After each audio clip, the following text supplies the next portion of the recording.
Welcome, welcome, welcome in. Sorry I'm late. I was trying to set up my TikTok live, but on my phone, and TikTok tried to just do the absolute most. So I said, "Forget it. I don't want to do it no more." Um, how's everybody feeling tonight? I hope everybody is doing well, feeling good, feeling great. It was a pretty productive Friday for me. So shout out to that. What am I doing?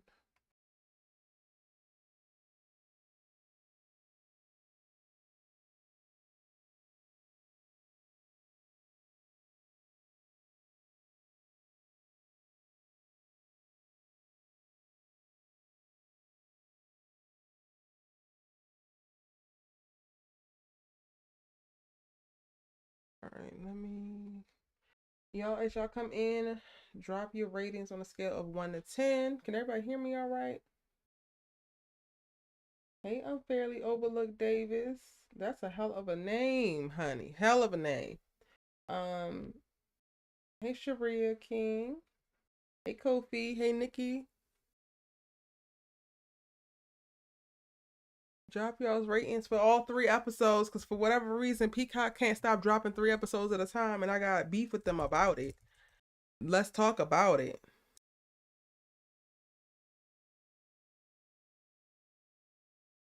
Like, let's really talk about it. Because why would you do that?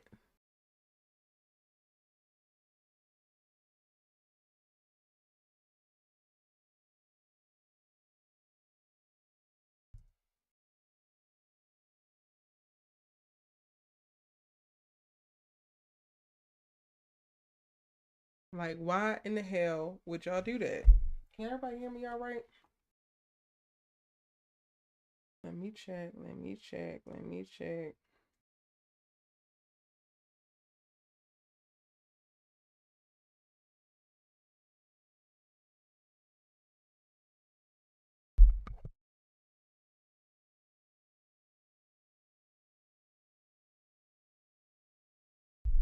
Okay, great. Y'all come in. It's coming through nice and clear.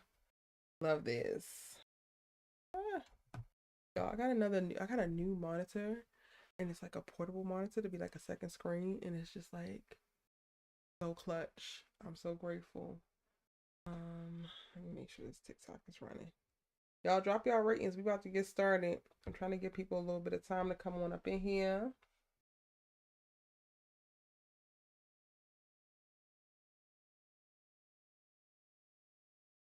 Every time I get on live, my phone wanna ring. Every single time. Never fails. Quite literally never fails.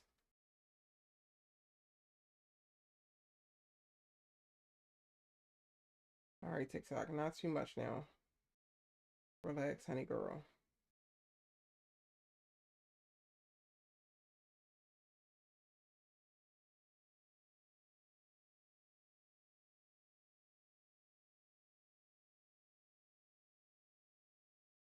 Quick life.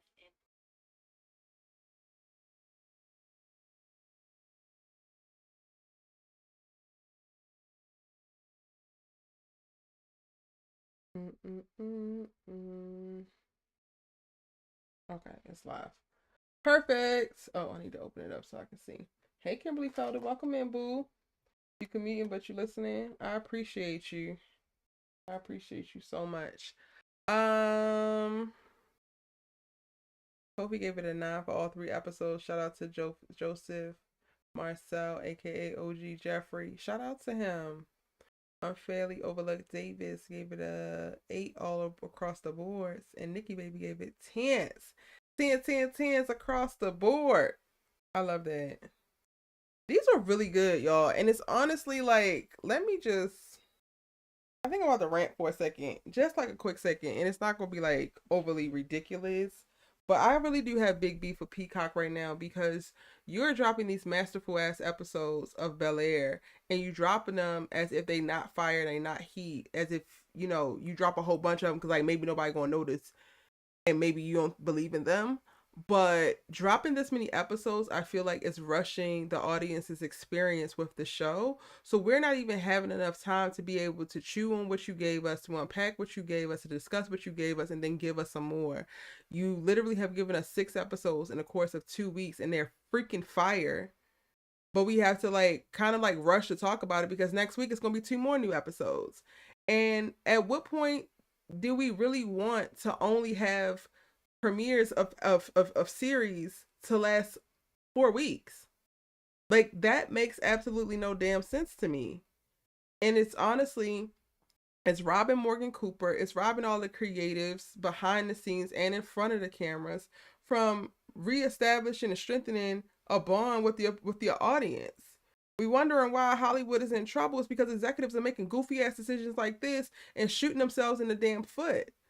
Because if you were to let this series go 10 weeks and drop 1 new episode each week, I don't listen here. The people who love a binge model, y'all can love a binge model all you want to, but that binge model makes stuff pass very quickly. Y'all talk about it for a week, maybe 2. Don't live with it, sit with it or nothing for a while, and then it's gone to the next, and then you wait a whole nother year for the thing to come. Versus having 6, 8, 10 weeks with something and you get to live with those characters for 2.5 months. You get to think about them randomly while you're taking showers or you out at the grocery store and you love the piece of dialogue that was said or something like that. Like that is very, very valuable to the audience's experiences, but also to the creatives who are giving us these particular pieces of media who want to cultivate an audience that they can actually take with them elsewhere. Like Peacock, you got Bel-Air now, but like Morgan Cooper can go and do something else as this is like winning, but we're not even sitting enough with his work to be like, oh yeah, Morgan did that with this particular episode. Now I gotta watch every single thing he do. Rushing these episodes like this in this binge model is honestly going to cost Hollywood so much. And this is to me just a prime example because I low key, and I could be by myself in this, and that's perfectly fine, but I low key feel overwhelmed. I feel overwhelmed with all 3 of these episodes. I was obsessed with the dialogue from Vivian of like, I need you to tell me the things that you're not saying. And like them unpacking that. And finally getting to a place where I felt like Vivian and Phillip's love was like, or their relationship and what's happening was real. That was the first time that I actually found myself attracted to Phillip.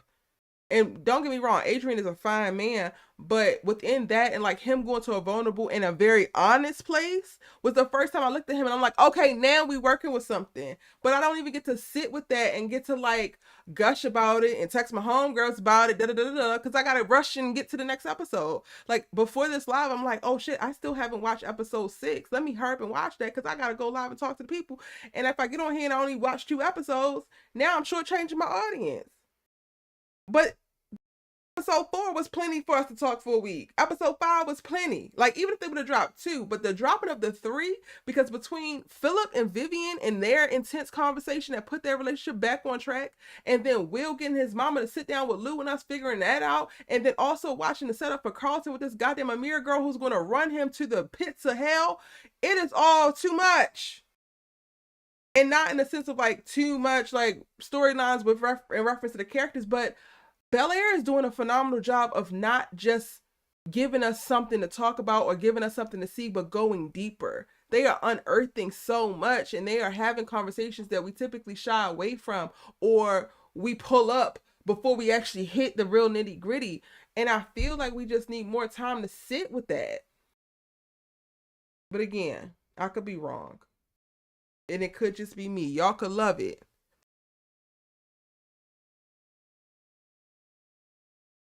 Let me know y'all's thoughts. How y'all feeling about so many episodes being released so quickly? Hey, Micah. Can't even get in on a conversation because the app I watch it on only dropped episode 4 so far. And I don't want episode 5 and 6 to be spoiled. Oh. Episode 4 was a 9 though. Oh shoot. I'll probably already spoiled some of it for you. Dang. I'm sorry. I mean, I saw the cast talking about, oh, episode 4 is up now. So I'm sitting here looking at my Peacock like, well, girl, I'm sitting here looking at 5 and 6. Are they not supposed to be up? I low-key wish they weren't up. Okay, let me be clear. Did everybody watch episodes 4, 5, and 6 that's in this live right now? Like, let me know which episodes you watched in the chat. Because if most people didn't even get to episodes 5 and 6, then I'm like, oh, maybe I didn't have to rush and watch it. And we can dial it back and we can come back and we can do it, you know, episode by episode. I just don't want to do y'all a disservice. Kobe says, I hear you. Me personally, I like it because I'm not a fan of waiting, but I see your point. Yeah. You watch all of them. You watch all of them. Everybody watch all of them.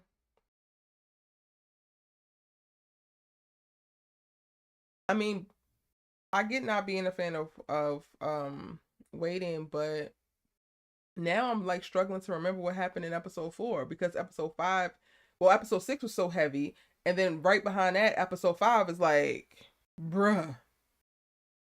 I'm sorry, that Phillip and Vivian conversation in episode 5 really did something to my spirit.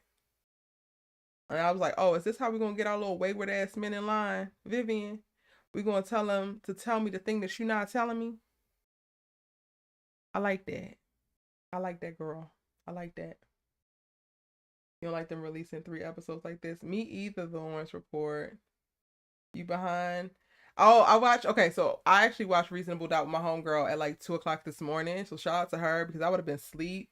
But because she was like, she wanted to watch with me, I stood up and watched it with her on FaceTime. And it was a glorious experience. And even them, like, they better come with the 1 episode each because they got too much going on and it's brilliance. Like, let us process the brilliance. Let us chew on the brilliance. God damn it.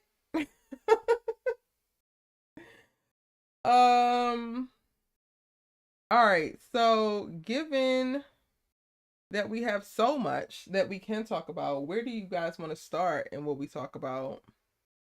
Like I said, I feel like either you drop everything at once or you do a weekly basis, but this in between 3 episodes 1 week, 2 episodes another, it ain't it. I agree. And if they would have done and I personally feel like their show is too good to drop all at once. There's just certain shows that you just can't do that with. Game of Thrones would be a great example. Do not drop Game of Thrones all at once because you need the conversations, you need the weight, you need the build up. It enhances the audience's experience. Hey Tamara, welcome in. You giving the episodes an 8? Lawrence Report says yes, right. I need to process. I have something to look forward to that week. Yes. Hey Just Danielle, you haven't watched episode 6 yet. See? People struggling to get to episode 6. Listen, I literally just finished it all 10 minutes ago. Hey Allie, welcome in. Allie just dropped her breakdown for episodes 1 through 6, y'all. So go check it out on Allie's page at Allie Nick Official. I haven't even recorded my episode 5 breakdown because I was trying to wait and like record right after I watch, so I'm not like influenced by the next episode. But because I had to hurry up and watch episode 6, I didn't get a chance to do 5. So now I got to go back and do 5. And I'm like, oh, I hope I don't leak anything over and like focus on the main points that were in this one.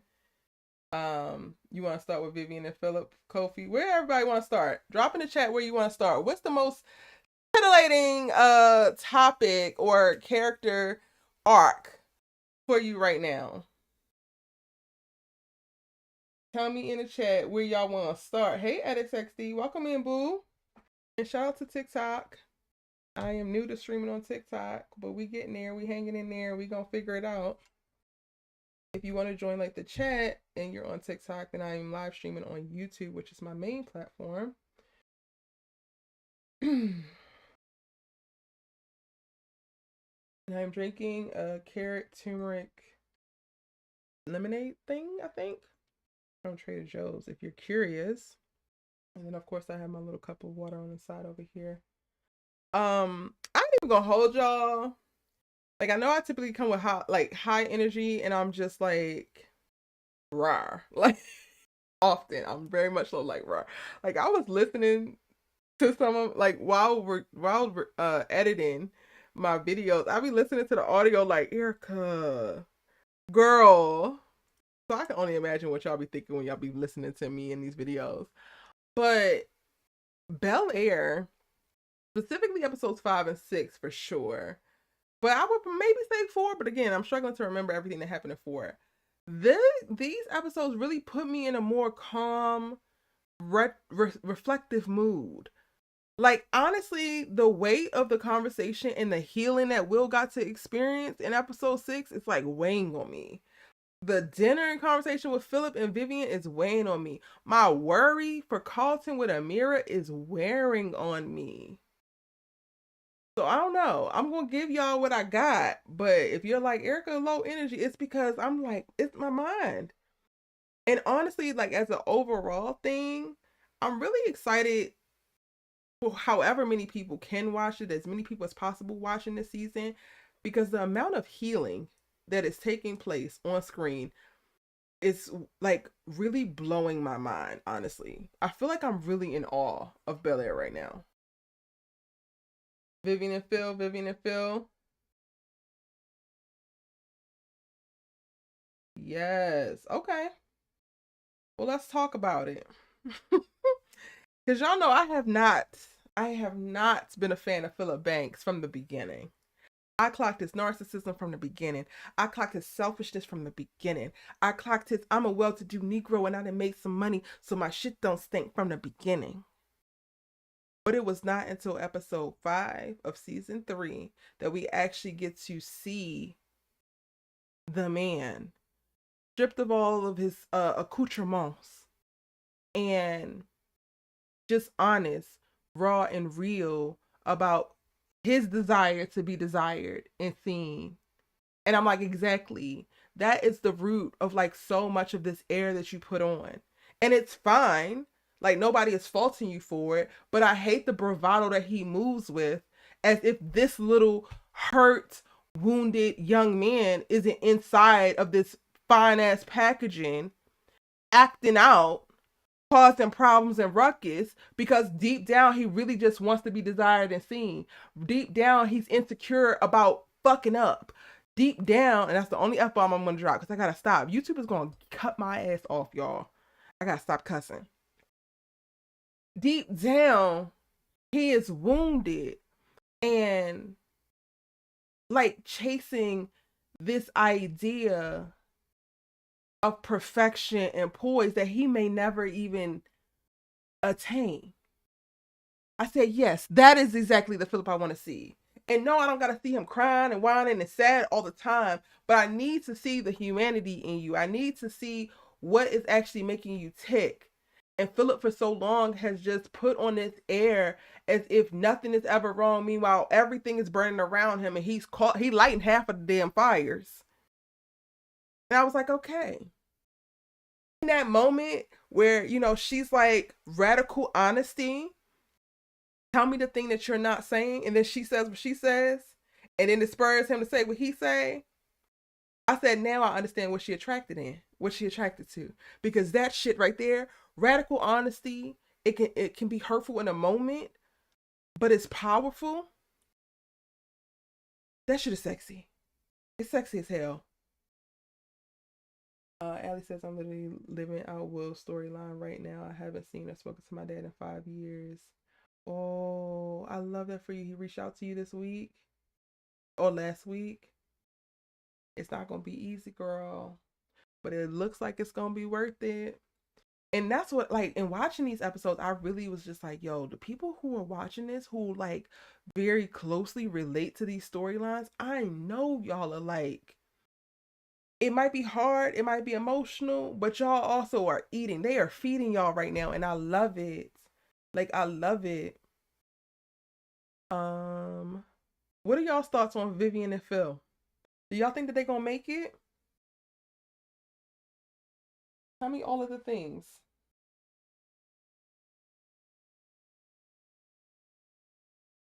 And I'm gonna open up the Discord too right now. Yes.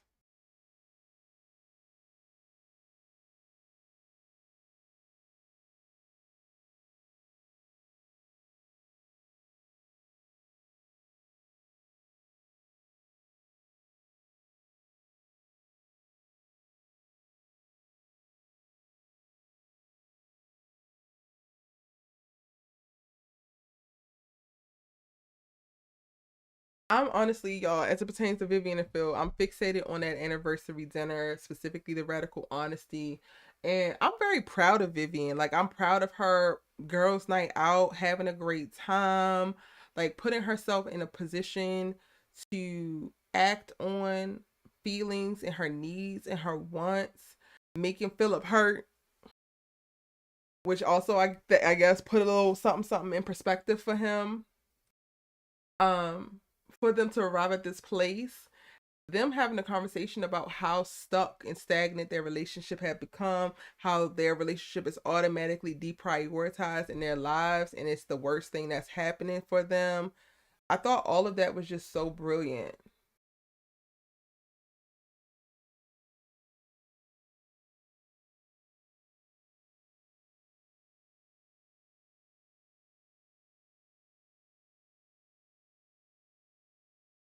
Edit Sexy says Vivian and Phil are locked in. Ain't no switching up.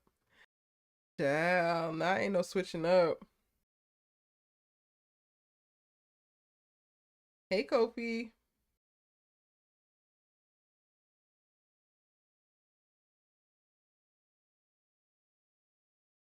And Kobe says, "Well, I hope so, but this open marriage idea is still up in the air, which gives you concern."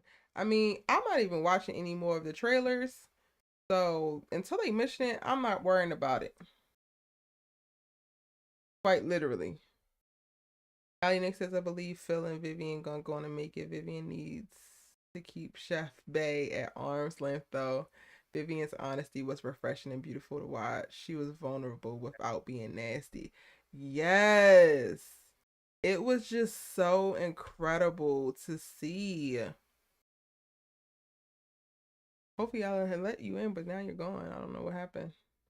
It was so dope to see. Admiring to a certain degree, and even like in episodes 4 and 5, watching the effects of like Phillip and Vivian's fight like trickle down and like impact Carlton and Ashley. I thought that that was really powerful because then it's having a conversation about the effects of potential lingering divorce and what they do. Like my parents were never married, but I know that my sisters struggled a lot when my dad divorced their mom. And um I thought that it was really cool. We're not seeing Phillip and Vivian get a divorce, but I thought it was really cool to see what those stages look like as we, move further and further towards like dissension. And then also they were again able to bring it back with radical honesty.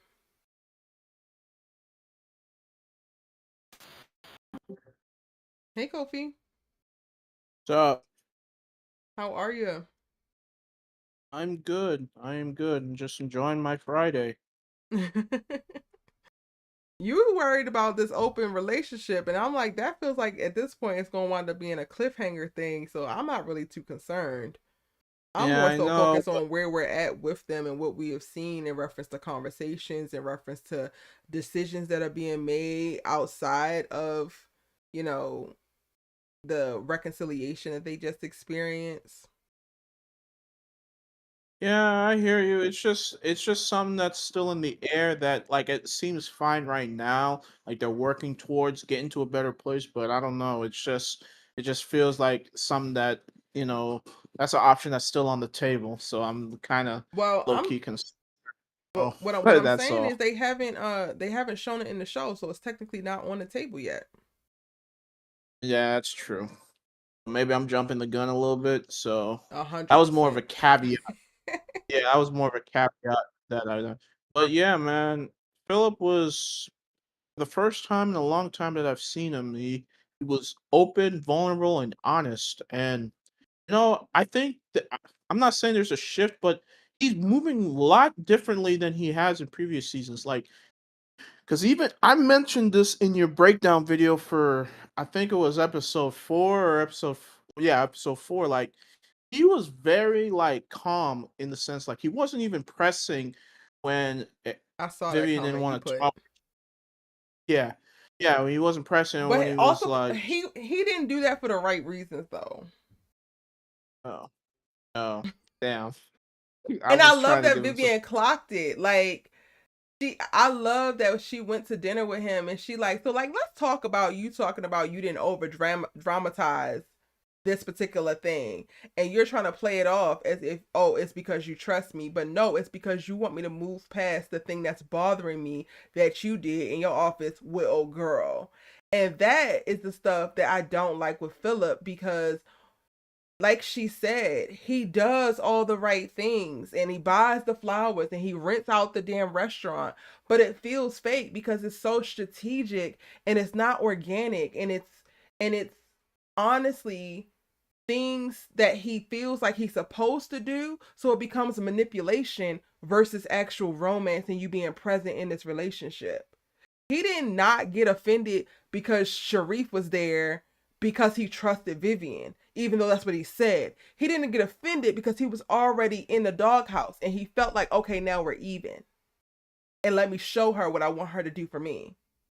That's manipulative as Uh, I, it- maybe, but like me, honestly, look, should he have said something about what Erica did? Yeah, but I can't really put that on him because she the one that initiated it. And frankly, I I'm don't think you trying. listening, Kofi. I don't think you listening. The problem is no longer what happened with Erica and if he should have or should not have said anything. He is now dragging it because Vivian clocked him on it and she feels a way about it. She's in her emotions about it. And instead of giving her space and honoring her feelings, he is passive aggressively trying to dismiss her feelings by giving her example of how she should have behaved with his acts when they're not even the same. Having lunch with somebody is not the same as someone putting their lips on you.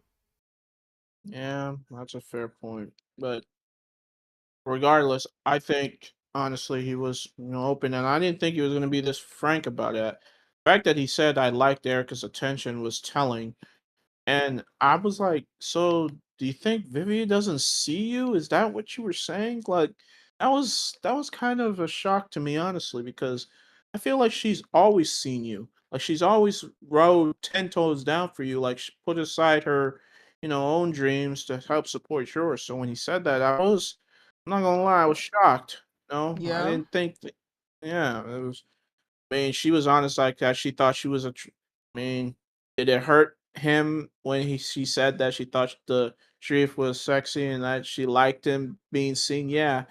I mean, that kind of hurt, but it was like what he needed to hear. And then him being honest about how he liked the attention from Erica being desired and that somebody thought of him as fine too. So it was like, that was frankness and honesty. And even With his my experience, I feel like it's not surprising that he could not fully receive that Vivian has been there the whole time, because men, I think y'all are very reactionary and a lot of times very short-sighted. So a woman who might be in a family, within a relationship, within a marriage, who can try to prioritize everyone else, and she's basically triaging all of the needs of the family at any given moment in time, very willingly, very easily sacrificing themselves and putting themselves on a back burner and not making that um an issue immediately. It takes a lot for it to build up and then it becomes an issue, like we have seen with Vivian,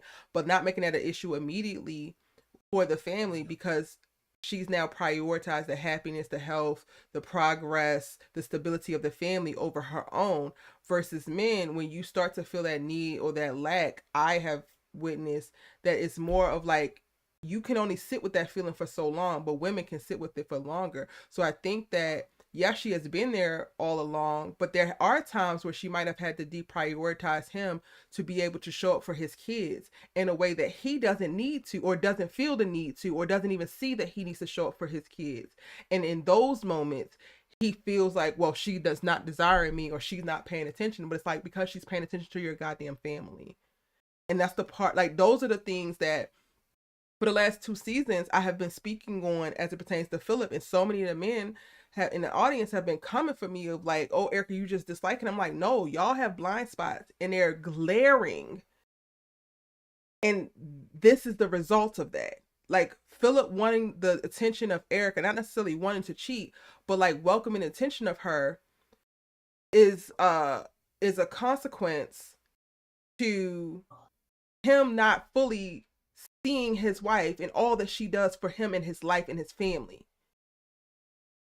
He gets to passively be a part of this thing and then get frustrated or get pissed and not self-soothe when he's feeling neglected, or even communicate when he's feeling neglected, but then welcome the advances of somebody else. Meanwhile, it's taken Vivian 30 years to even get to this point of like the Reeds and the Sharifs. Yeah. OT, Yeah. how is Vivian a hypocrite? I would love for y'all to like unpack that. Wait, somebody said that Yeah, in the OT chat? Long says that Viv is a hypocrite. Oh, okay. I'd like for them to unpack that. Me Uh, too. Listen, if you want to sound off, like this is definitely like a discussion. And yes, y'all see Kofi go on every live all the time, but it's just because Kofi cool and like comfortable. But I dropped the Discord link because if you want to share, you can, and it's just your audio. You don't have to come on screen or anything. I would love to know how Vivian is a hypocrite and further discuss that. But does that make sense in reference to what I was saying about him? I know that Phillip is your yeah. boy, but the man, he has a lot to be desired. And honestly, I feel a little bit of validation in watching episodes 4 and 5, because all of the like little nuance and specific things that I have been pointed to and saying that he lacks, they, to me, Vivian was really addressing a lot of those. And Yeah, they laid sure. everything out there. And now I'm like, see, I was not just making up stuff to dislike about Phillip, but like there was a huge hole in their marriage, and this is the result of it. Yeah, it's a fair point. I'm not going. OT, who said that Phillip's feelings and needs don't matter? I literally said I appreciate him being able to actually express that. I'm saying though that men, he went to that place with Erica without fully considering all that his wife is doing, because if she's not giving him direct attention, then that feels like she's neglecting him. But taking care of your family, keeping your household together, making sure everything is how you need it and want it to be, so that you can continue to rise the ranks and build your firm, that is also taking care of you. It's just not having sex with you in a moment. It's just not saying, oh baby, you fine, but you still desirable enough for me to want to make sure that your kids come out right, to make sure that you got food in your belly. Like Phillip walks around his house like a king. That is his wife desiring to make sure that that experience is there for him. That's the part. So like, don't put words in my mouth and don't try to say that I'm invalidating Phillip's feelings, because I think that this is the realest and the best version of Phillip that we have gotten to see, with him expressing feelings and being vulnerable. However, I'm pointing to the blind spots that could make him a stronger man within this family, within this relationship, and it will also help his confidence if he was able to see certain things. Yeah, even this conversation with Hilary, I appreciate it. Now, that was an interesting tidbit because I don't know if their situations are similar in the sense that I don't know. I mean, what do you think? I mean, that was an interesting talk I that the thought that two was of a them had. really, I think that was a really dope matchup, because their situations feel adjacent, if not like the same. They feel adjacent, and for it to be in different genders and to be at different ages, it's like, oh, this is cool. And again, this is like why I'm like, yo, Bel-Air, you need to be dropping one episode at a time, because that is something to unpack. And it's so interesting how you can see something for somebody else's relationship, but you can't see it within your own. Yeah, that's true. But frankly, the conversations were had, and hopefully, they come out better on the other side of this. Because I feel like they love each other deeply. I mean, I think Phillip has to work on, just being a better partner. I don't think, now I'm not saying Vivian has no faults, but like at the same, but I think most of this is on him. So I think he's got to, put in more of the onus to, fix it. and then maybe things will fall into place like they're supposed to. But yeah, and shout out to And I Ashley. think that's something to be said though about like that's a given. Like the whole goal and like pointing certain things out and hoping that characters like are accountable and like atone for their mistakes or missteps is the whole goal is for you to be better and for it to work out in the end. So that goes without saying for me. I want to go back to like OT's in the chat and said I think he tried his best. It's not about trying your best or not. I think that when we point out blind spots or we point out missteps or we point out errors that people make, some people want to get defensive and throw out, they tried their best. Who said they didn't? Unfortunately, in life, real life, your best is not always going to cut it. That's it. Yeah. And I don't know what the whole This is she took a whole trip out of town means. Just because you're a wife and a mother don't mean that you can't take a trip. But I don't even know what the trip is that you're talking about because she only went out for one girl's night from what we've seen. But I don't even know what that yeah. means. Yeah. And now I'm gonna like OT. I'm gonna monitor what you're saying because part of this feels like you just hate Vivian or you might have a struggle with women. And I struggle with being in community and having conversations with men who cannot be accountable. It's tired, it's trite.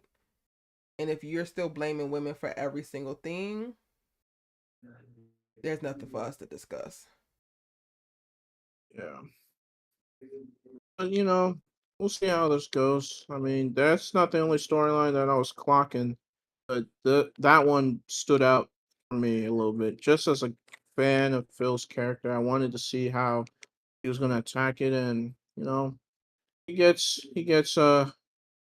good marks from me. I know he ain't particularly your favorite character in the world, but I mean, you gotta admit, you did love you gotta give him props for the honesty about how he was I mean, I feeling. already So, did that, but I think like Kofi, you gotta stop with trying to like poach me to give people credit, like just because you want to give credit. I give credit in the way that I do, and I said that I really enjoyed him being honest, but I'm not about to like now move Earth in the sun, moon, and stars because after 3 seasons and 4 episodes, he has finally been honest with his wife, and they've been together for 30 years. I'm not Like, saying I was trying to coax you. I was just saying, like, just to reiterate what you said. That's all. Not trying to force you to say, "Oh, you got to get off his neck now." No, that was all. That's not what I was doing. Aaliyah says it's But not always about trying your best. Phil needs to love Viv how she needs to be loved and not how he wants to love her. It's that. It's that. And I think that that's a concept that men struggle with so hard. And I don't know how to explain it. I don't know how to help them get it. And this doesn't have to be all men, but a lot of men I think struggle with it. I would even offer Kofi that you might struggle with it because y'all lead with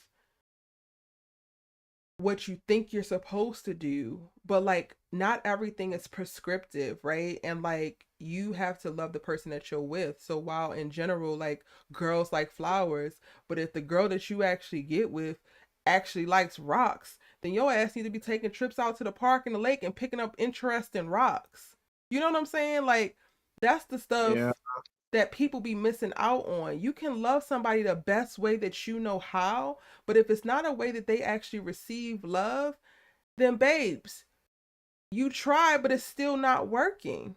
Not every key unlocks every lock. And it's about if you care enough about the person and truly love them, which to me points to your capacity of love. Because if you have a great capacity for love, you'll be able to clock like, oh, what I'm doing is not working. What is their love language? What do they need? How do they feel most seen?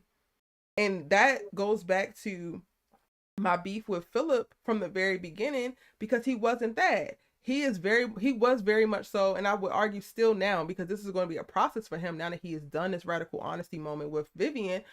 But like he's very much so the man of like, well, I provide, I haven't cheated, I'm fine. I take you out on dates, what's the problem? And it's like, nigga, there's so much more that you could be doing. I need more. I happen to be one of those women who need more. Like, baby, when I tell you, like, yes, I want to be financially well off, but I will take an emotionally intelligent, effective communicator any day over a rich man, because all of this stuff ain't gonna fully make me feel seen. All of this stuff is not gonna really make me feel loved at all. And that's speaking from a girl who experienced a mother growing up who would buy her things versus actually having vulnerable conversations. So I grew up with like seeing like, oh, your love language is gift giving, but I don't receive that. Y'all can give me gifts, but I'm gonna look at it and be like, okay, but are you listening to me? Do you see me and think that I'm beautiful? Do you really see me? Like when I'm saying certain things, but I'm feeling another way, like, are you actually paying attention to me? Those type of things are what whoever dates me is going to have to be able to be in tune with. So I love that you said that, Aaliyah, because Uncle Phil is very much so that man who is loving her the best way that he knows how, but still has not made the effort to learn where else he needs to do better to love her adequately for her. Mm, these are Money points Green are Tay made. says, when I think about when I think about it, Viv and Phil need to make time for one another so when hard times come, they can be able to stick together. Mm, I don't know about that. I think that Vivian has given a lot to that relationship and their family and has not been appreciated for it. Aaliyah says, perfect example. Last season when Viv was having a small issue with work and Phil told her to quit and she told him, I encourage you to break through your barriers and you always want me to run from mine. Yes, that was a word. That was a word. Okay. When she said that, I was like, oh, but I'm so sure that so many of the men didn't hear him though. Didn't hear. Yeah, that's a fair point. I mean, oh, and I had to just sit there and eat it because I'm not gonna lie, that conversation was that season one when they decided to talk in the hotel room about Mm-hmm. her art and stuff. Yeah, I had to eat that because I felt, damn, I see what Phil's saying, but I was like, she got a point though. It's like, uh, And it's like, it's so not intentional. For him, it's not intentional to dismiss her dreams. It's like he is in that moment devoid of an empathy that aligns with the need to like have something of your own. And he's defaulting to like, you have plenty. Like you're not like, but it's like, would you give up your firm? Would you completely stop practicing law or running for the DA? No.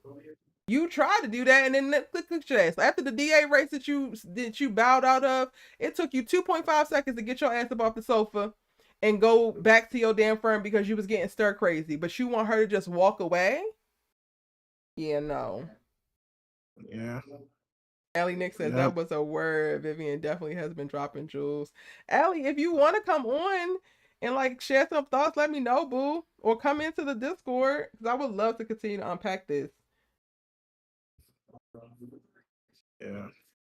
But yeah, that's it. That's all I got on Vivian and Phil in this episode. Like the conversation was good and they gave what needed to be given. So I enjoyed it pretty I much. think for men like Uncle Phil, part of the work is unlearning to a certain extent their selfishness and their prioritization of self once they arrive at a certain level in life and they have a family because it's not all about you anymore.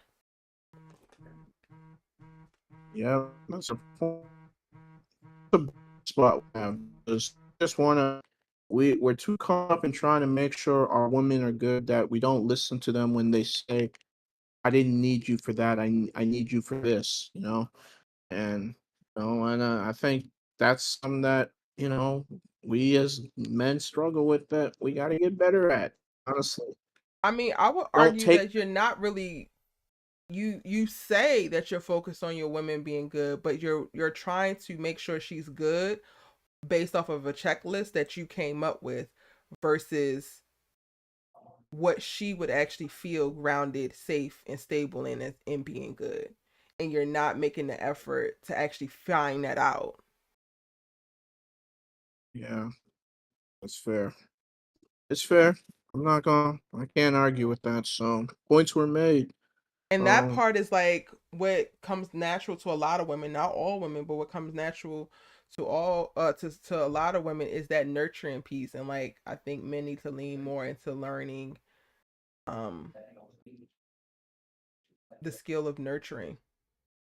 And it was more evident when the truth came out about Carlton, and Phil yelled about not apologizing for giving everyone a break in life. Yep. Yep. Because he's measuring everything based off of what he values. And it's like, sir, you have a family with three kids and a stepson, basically.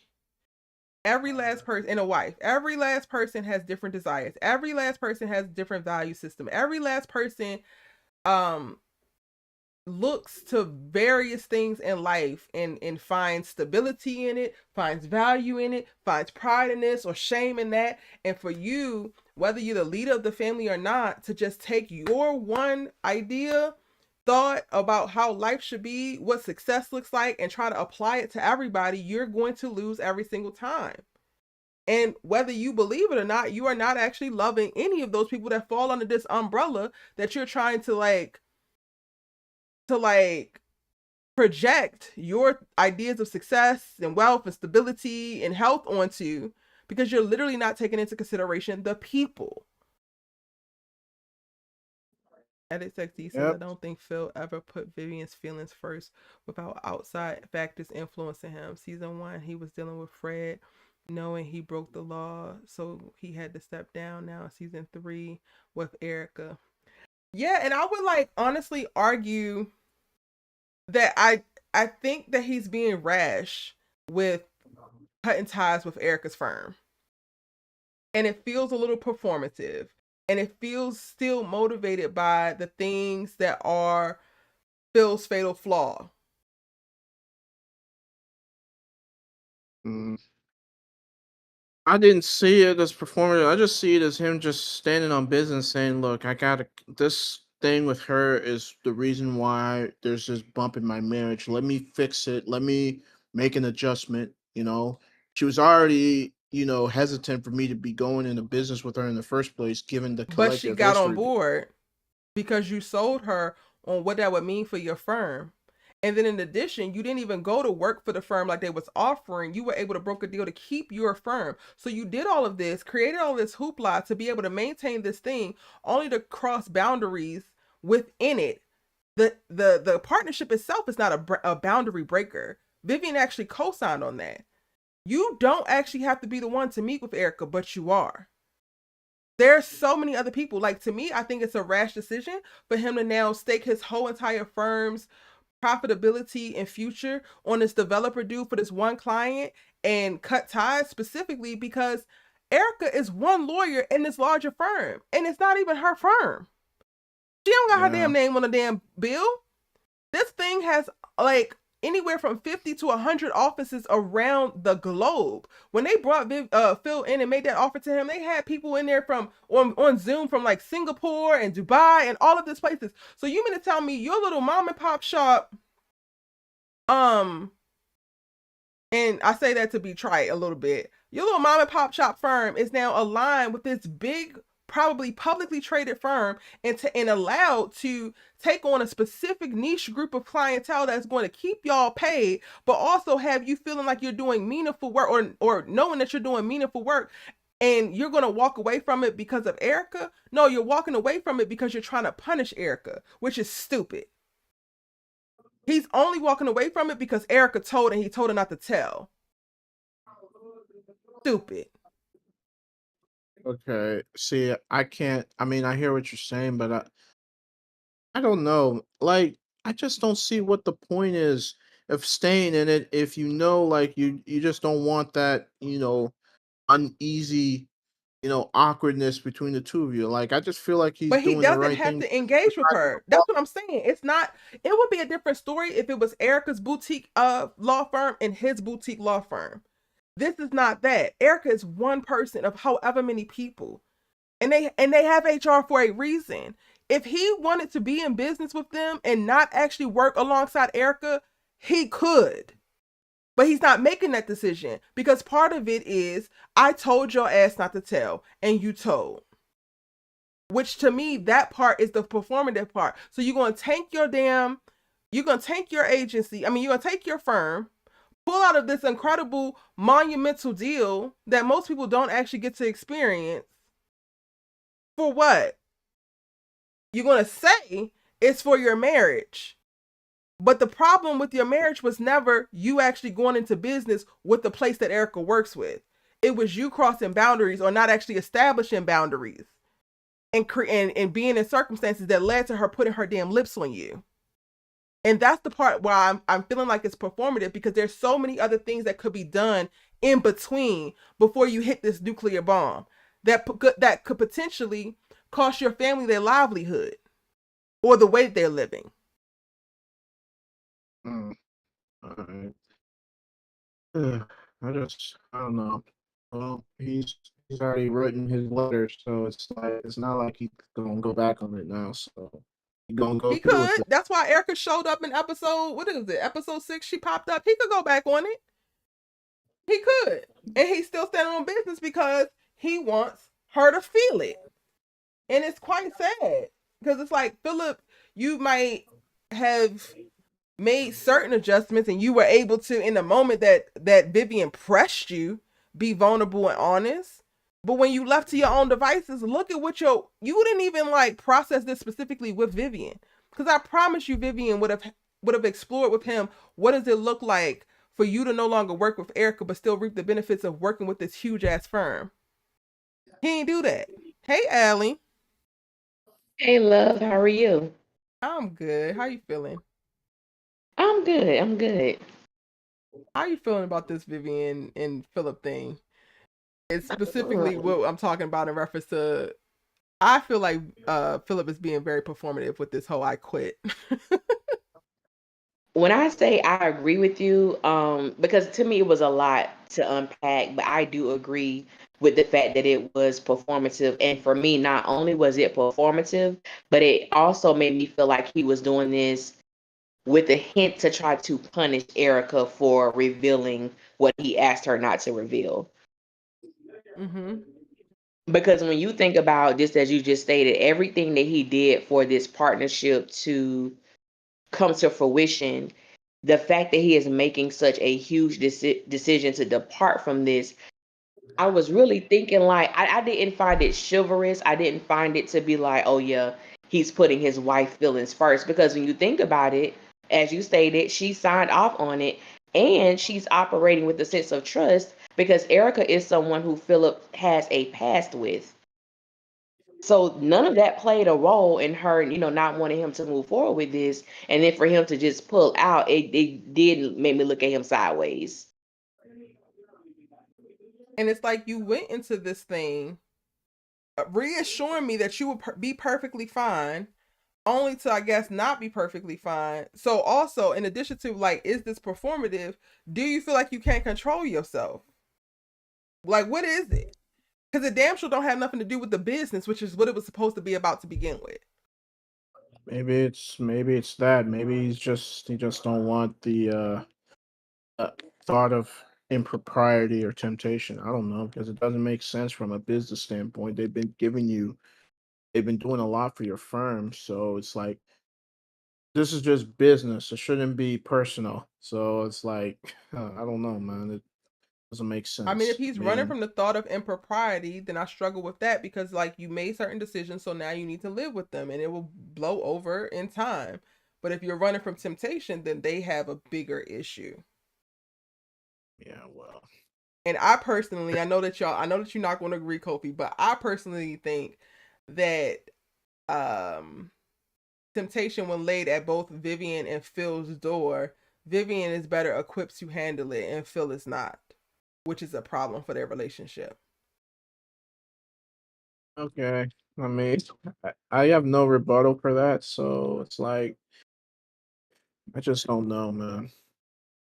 I feel like this is gonna get ugly because I don't think Erica's just gonna want to walk away because she knows what type of business she brings to the table. So it's like This is gonna get ugly. I just feel it in my bones. Like this is gonna get real ugly. I don't like it. Interesting. Allie, you think it's gonna get ugly in that regard? Yeah, because I don't trust Erica. I think that Erica is taking this personally, and I just don't see her bowing out gracefully with this. It's Yeah. interesting I because don't I know. feel like I don't know if we're gonna actually going to do it. see her again. I feel like we're going to see it get ugly because Phillip is going to lose money. He's about to lose this damn firm behind this developer. I think that we're about to see the whole storyline shift for him. Yeah, that's a I fair agree. point. I agree with Yeah. that. I just think Erica's gonna have she's gonna play some role in it. Like I just don't see her just leaving quietly. Mm. Yeah, I do.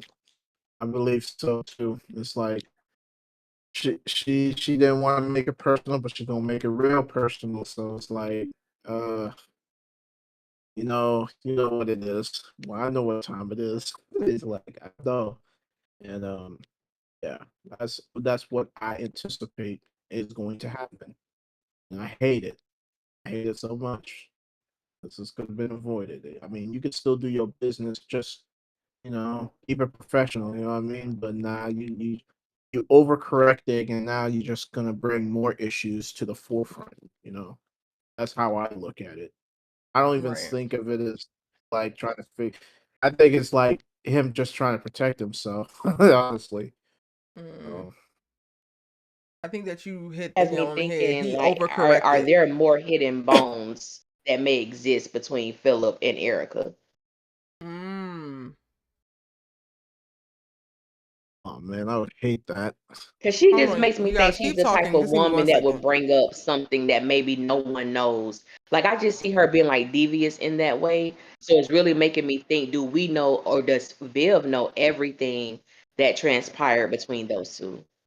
Yeah, because even when she told Philip, when she told Vivian, I don't think she made it as if that it was a mutual thing that they kissed, when in fact she was the one that initiated that. So it's like I don't put it past her to exaggerate. I don't.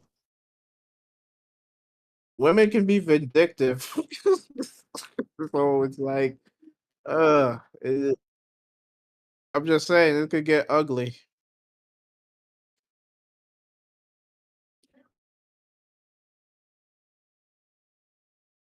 Yeah, I hope not. But with this show, you can never know. I mean, I thought Lamarcus was here, but apparently he. So it's like you never know. So yo, sup.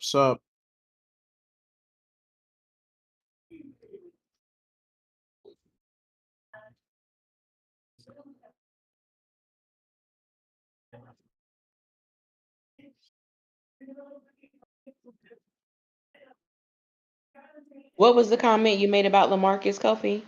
I thought that you know how this with this show anything goes. Like I thought legit like we don't know where the storyline's going. Like I legit thought Lamarcus was going to be about to be out of it. I thought they were going to pull no G Fresh Prince. He made it, so Oh, like, you can never I tell did what. too. Yeah, I did too. I was like, oh my God, I know that. I was like, please don't take him out like this. But I immediately thought of Trevor jumping off that cliff, asking Hilary to marry him, and he And, crashed and he into felt it the was dead. cement. I thought it was over. I thought it was over for Lamarcus. I thought so too. And honestly, they brought this to real life because the moment he collapsed, I immediately flashed to DeMar Hamlin of the Buffalo Bills when he collapsed. Yeah, I was like, oh Yeah, shit. Are they about yeah. like, they brought that to real life. So I thought he was done, but apparently he had his open heart surgery and he gonna be all right. So I don't know if Hillary gonna tell him. So I don't know if she gonna tell him that she kissed Jazz. Like I'm wondering if she gonna keep that to secret to the grave. I Like would that. probably take it to the I would probably take it to the grave with me. I don't think I would say anything. Yeah, Sorry, y'all. but Thank you y'all lying. so much. My But you life, lying though. bruh. What y'all talking about, Lamarcus? Yeah, Erica, I thought he was legit out of here. I thought they were gonna pull a Trevor. I really did, but You really did, but Kofi. I'm like, I don't think they're gonna do that. Especially, well, honestly, the moment that we got to see like Hilary at the hospital, and I'm like, dang, she really concerned. She going back out of breaking up with him, and then Jazz came to the hospital. I said, oh no, they're now doing this arc of like she about to stand with this boy. Like he gonna have to break up with her because she got a point to prove. So he ain't gonna die. right. And even in that, like I could still see that Jess wants Hilary still. Like the fact that he came to the hospital, because I thought after they had their little thing happen in the office at Phil's party, like he would keep his distance. But nah, he came through, he brought the you know, the the gifts from the coconut things from his mom, and he was sorry. But Jazz, man, you gotta control your girls, man. Why do you bring old girl to the No, hospital, it's not no he bro? gotta control him. Why are you bringing these hoes around here, That's Jazz? what I'm saying, man. You gotta He keep it is on playing, bro. a slippery slope to Phillip land. And Jazz, when I tell you I would hate to see you go, but I will kick your ass out, I swear. Cause I'm why? just saying. Why do you need to be with these women? And it's just like, for me, I get the like innate dope nature of Jazz, but him still like leaning into some of the very male traits to like can't be alone and got to be surrounded by all the you just kissed her. You are in love with her. Yeah, she's in a relationship, but she also has some very real feelings, and this man came from the past. You pulling trollop after trollop after trollop out of wherever the hell you're pulling them just to be in companionship because you miss this girl and you love this girl so bad. Like, you're about to lose Charlie's vinyl. Can you focus, please, and leave it alone? I mean, I, I I hear you, but it's like it's fair game. You know what I mean? I mean, he's Fair entitled to game do for what he wants what? to do. It's inhibiting his actual growth. You guys don't realize, but you're not doing anything for yourself with occupying your time with people that you don't care about. All you're doing is putting yourself in the path to become a very person because you're using people to try to get over another person or to distract yourself from another person when you really just need to probably sit with yourself. It's not even about Hilary for me. Like, okay, Hilary saw that girl and was like, oh, your girl is waiting. Like, she didn't, it was no sweat off her brow, which I love that particular choice because this is not about making Hilary jealous. It's about Jazz entertaining ridiculous ass relationships, hookups, whatever, just to do it. You're not helping yourself. You're not doing anything for yourself, but spinning your goddamn wheels. Yeah, I mean, it's fair. I mean, I don't honestly see anything wrong with it, but I see your point also. Like you're not doing yourself any favors by doing it as well. So yeah, but If he it's was just getting gonna. something out of it, if he felt like he was pursuing more real like other real relationships and potential connections, then fine, date whoever. But it's so clear that he is just getting with every single girl partly because he's hurt. And I'm just like, when are the men folk gonna stop? When are you gonna stop? And when are you gonna heal? Because Look, all of this time that are he's we? spending with all these other women, it's preventing him from actually sitting with and reflecting on what happened in the relationship with Hilary. So that if he gets the chance to be with Hilary again, he hasn't even done the start to do the work that he needs to like heal his insecurity and be able to stand on his own too next to this girl because you're too busy being distracted by a bunch of trollops. Yeah, true. I mean, but I can't really be surprised. This is normally the default reaction when guys deal with heartbreak. They And I don't wish take the y'all time. grow up and I wish it changed. Like I cannot wait for y'all's evolution. I swear. I mean, but it's it's an issue. But I just know Hillary and Jazz, this back and forth is gonna stress me out because I know like she's only staying with Lamarcus to prove a point. Like I can't even I don't 100%. doubt I don't doubt that she cares about Lamarcus. Like the fact that she was telling her that she shouldn't rush into football and everything that she was doing for him in that episode. That's very clear. I mean, I'm not gonna invalidate her feelings about him, but at the same time, I don't think she's over Jazz either. And quiet as it's kept, I think she in love with the man. I Yeah. do. And how you gonna get married to this man when you still your heart is with this other man? Like that, it don't work like that, baby girl. Like it don't. You're keeping this a secret. Like that's not being honest. Like you want to go into this marriage and with this still lingering over you. Like I mean, you said it was a I mean, mistake, but I will give her credit. She about to use poor timing and tell him. At this point, it's not even about her trying to keep a secret from this man. We was literally on his damn deathbed. This is not the time that you tell somebody something like that. So it's less about yeah, her trying to be secretive and more about her just trying to be considerate and compassionate for his current yeah. circumstances. Like he has Precious to get back on the field while also they're having talks about open heart surgery, but you're trying to push him back on the field. This is not the time to say I kissed my ex. Yeah, that's a fair point. That's true. Ah, man, I don't even But know even where like the this is. energy that she had for Jazz when he came into the hospital, it wasn't like you could tell there's care there, but I didn't feel no romantic sparks. I felt like, and shout out to Coco Jones because the way that she played it, it was like I am focused on Lamarcus. Thank you for your concern. That is very sweet. But I am focused on Lamarcus, and I heard everything that you said, and I'm moving accordingly. Take your Yeah, lady out of here. Have a great night. yeah, I get it.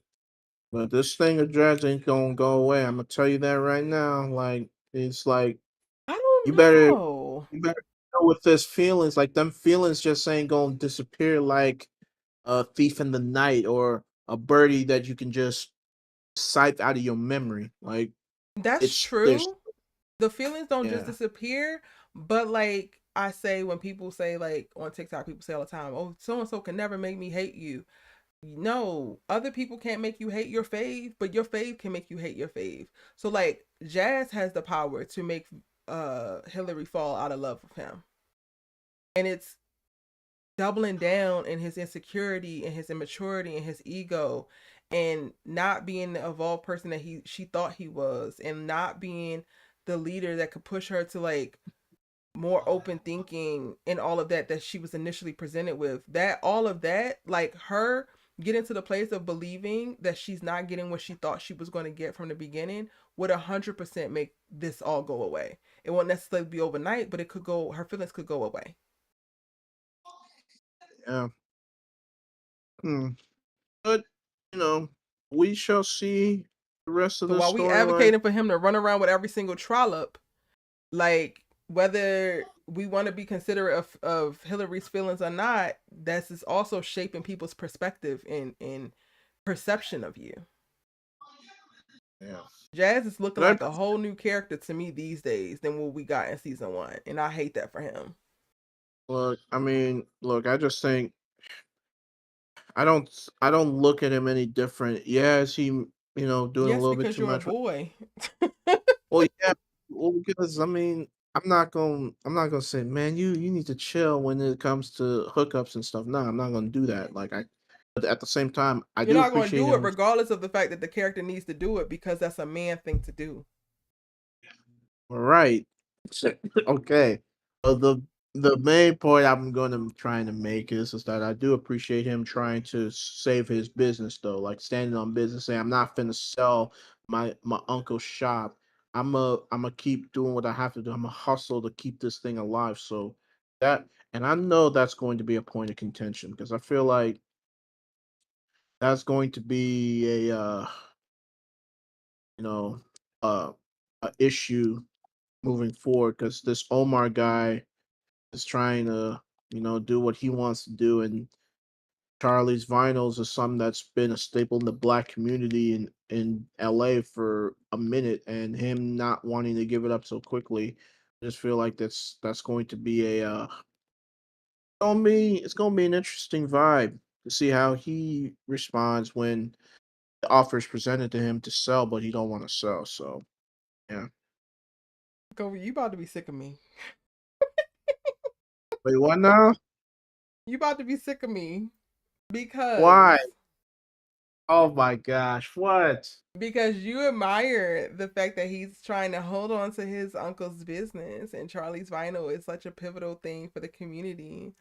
But I would argue the same lack of discipline and the same insecurity that he is showing in his romantic relationships is also playing out within his personal and professional life, which is more reason why he needs to tighten up and stop running around with all these women and get focused.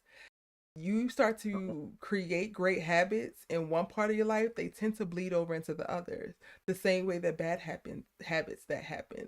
One of the first things I am quick to point out is like when I'm feeling unmotivated and I'm feeling like I'm suffering from lack of discipline, I start to audit all of the areas in which that is actually manifesting. So if it's manifesting within my interpersonal relationships, if it's manifesting within content creation, if it's manifesting in how I take care of my dog, any of those could be the gateway for it to continue and to spread in every other part of my life. So it's so funny to me that you were like, yeah, I'm advocating as a man for him to not stop messing around with these girls, when there could be a direct tie between his need to distract himself from his hurt here and his inability to step up and focus and handle business, which put him in the position that he's in professionally. But All right. that's just my little Yeah. take. Okay. I mean, you got me. I mean, you never stop coming for the mans, man. But it's and all in it's love. crazy because that's the phrase that you're going to use, but I'm quite literally arguing for like Jazz to walk into the next version of himself and to walk into something that he is fully capable of doing. And on the other side of it, it would look like he's thriving. But because I'm a woman and because I said it and because I'm holding him accountable for his decisions and ultimately the consequences that are coming from those decisions, it's like, oh, she's not going to never stop coming for him. You're right. I like Jazz as a character and I know he's capable of more. Yeah, I get it. I mean, it's I just look. I guess he just got to get his priorities in order, you know. And I mean, I, And I I don't don't know think where that he goes. y'all realize that. I don't think that sometimes like you getting a jolt of momentum and you getting a push that you need in one area will look like you making a change in another area of your life. Like I really don't think that people get that. Curly K, I used to use trollop all the time, but y'all know I also went to school in New Orleans and I was heavily using the word trollop when I was in school. So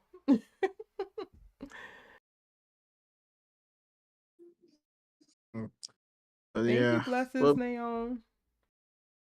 I So just yeah, don't Kobe, I know. think that that's something, and honestly, I feel like this is something that's so beautiful about the series because for me, this is what comes up in discussing it and like being able to make this call out. And I'm speaking from a place of like I am not perfect, and I'm most of the time talking to myself. Like I do not have nowhere near the amount of discipline that I need to achieve that I want to achieve. I don't have it right now, but I'm capable of doing it. And it looks like me tightening up, not just within content creation and writing, but it looks like me like tightening up within my diet, tightening up within my sleep schedule, tightening up within like so many other things that are not specifically the thing. So it's so easy for me to see on screen. Yeah, that's a fair point. I mean, look, I just don't know where his character arc is about to go from here. Like, I'm trying to figure out what does he need to do next, you know? And it's some that I'm struggling with because I fuck with him because he's a hustler and Watch the he's F about his bombs, business. please. All right, I mess with him because he's a hustler and he's about his business. But like, when it comes to matters of the heart, he's severely lacking, and I hate that for him. You know He's what about to came up see. for me with the whole hustling part of the conversation? Because, like, that was the councilwoman, right? Or the person who's trying to run to be council. I was like, why is she wearing this top? She looks very young. Like, this is giving you're not a politician. So, is this the same lady on this posters? And I think it was. Yeah, Okay, it was her.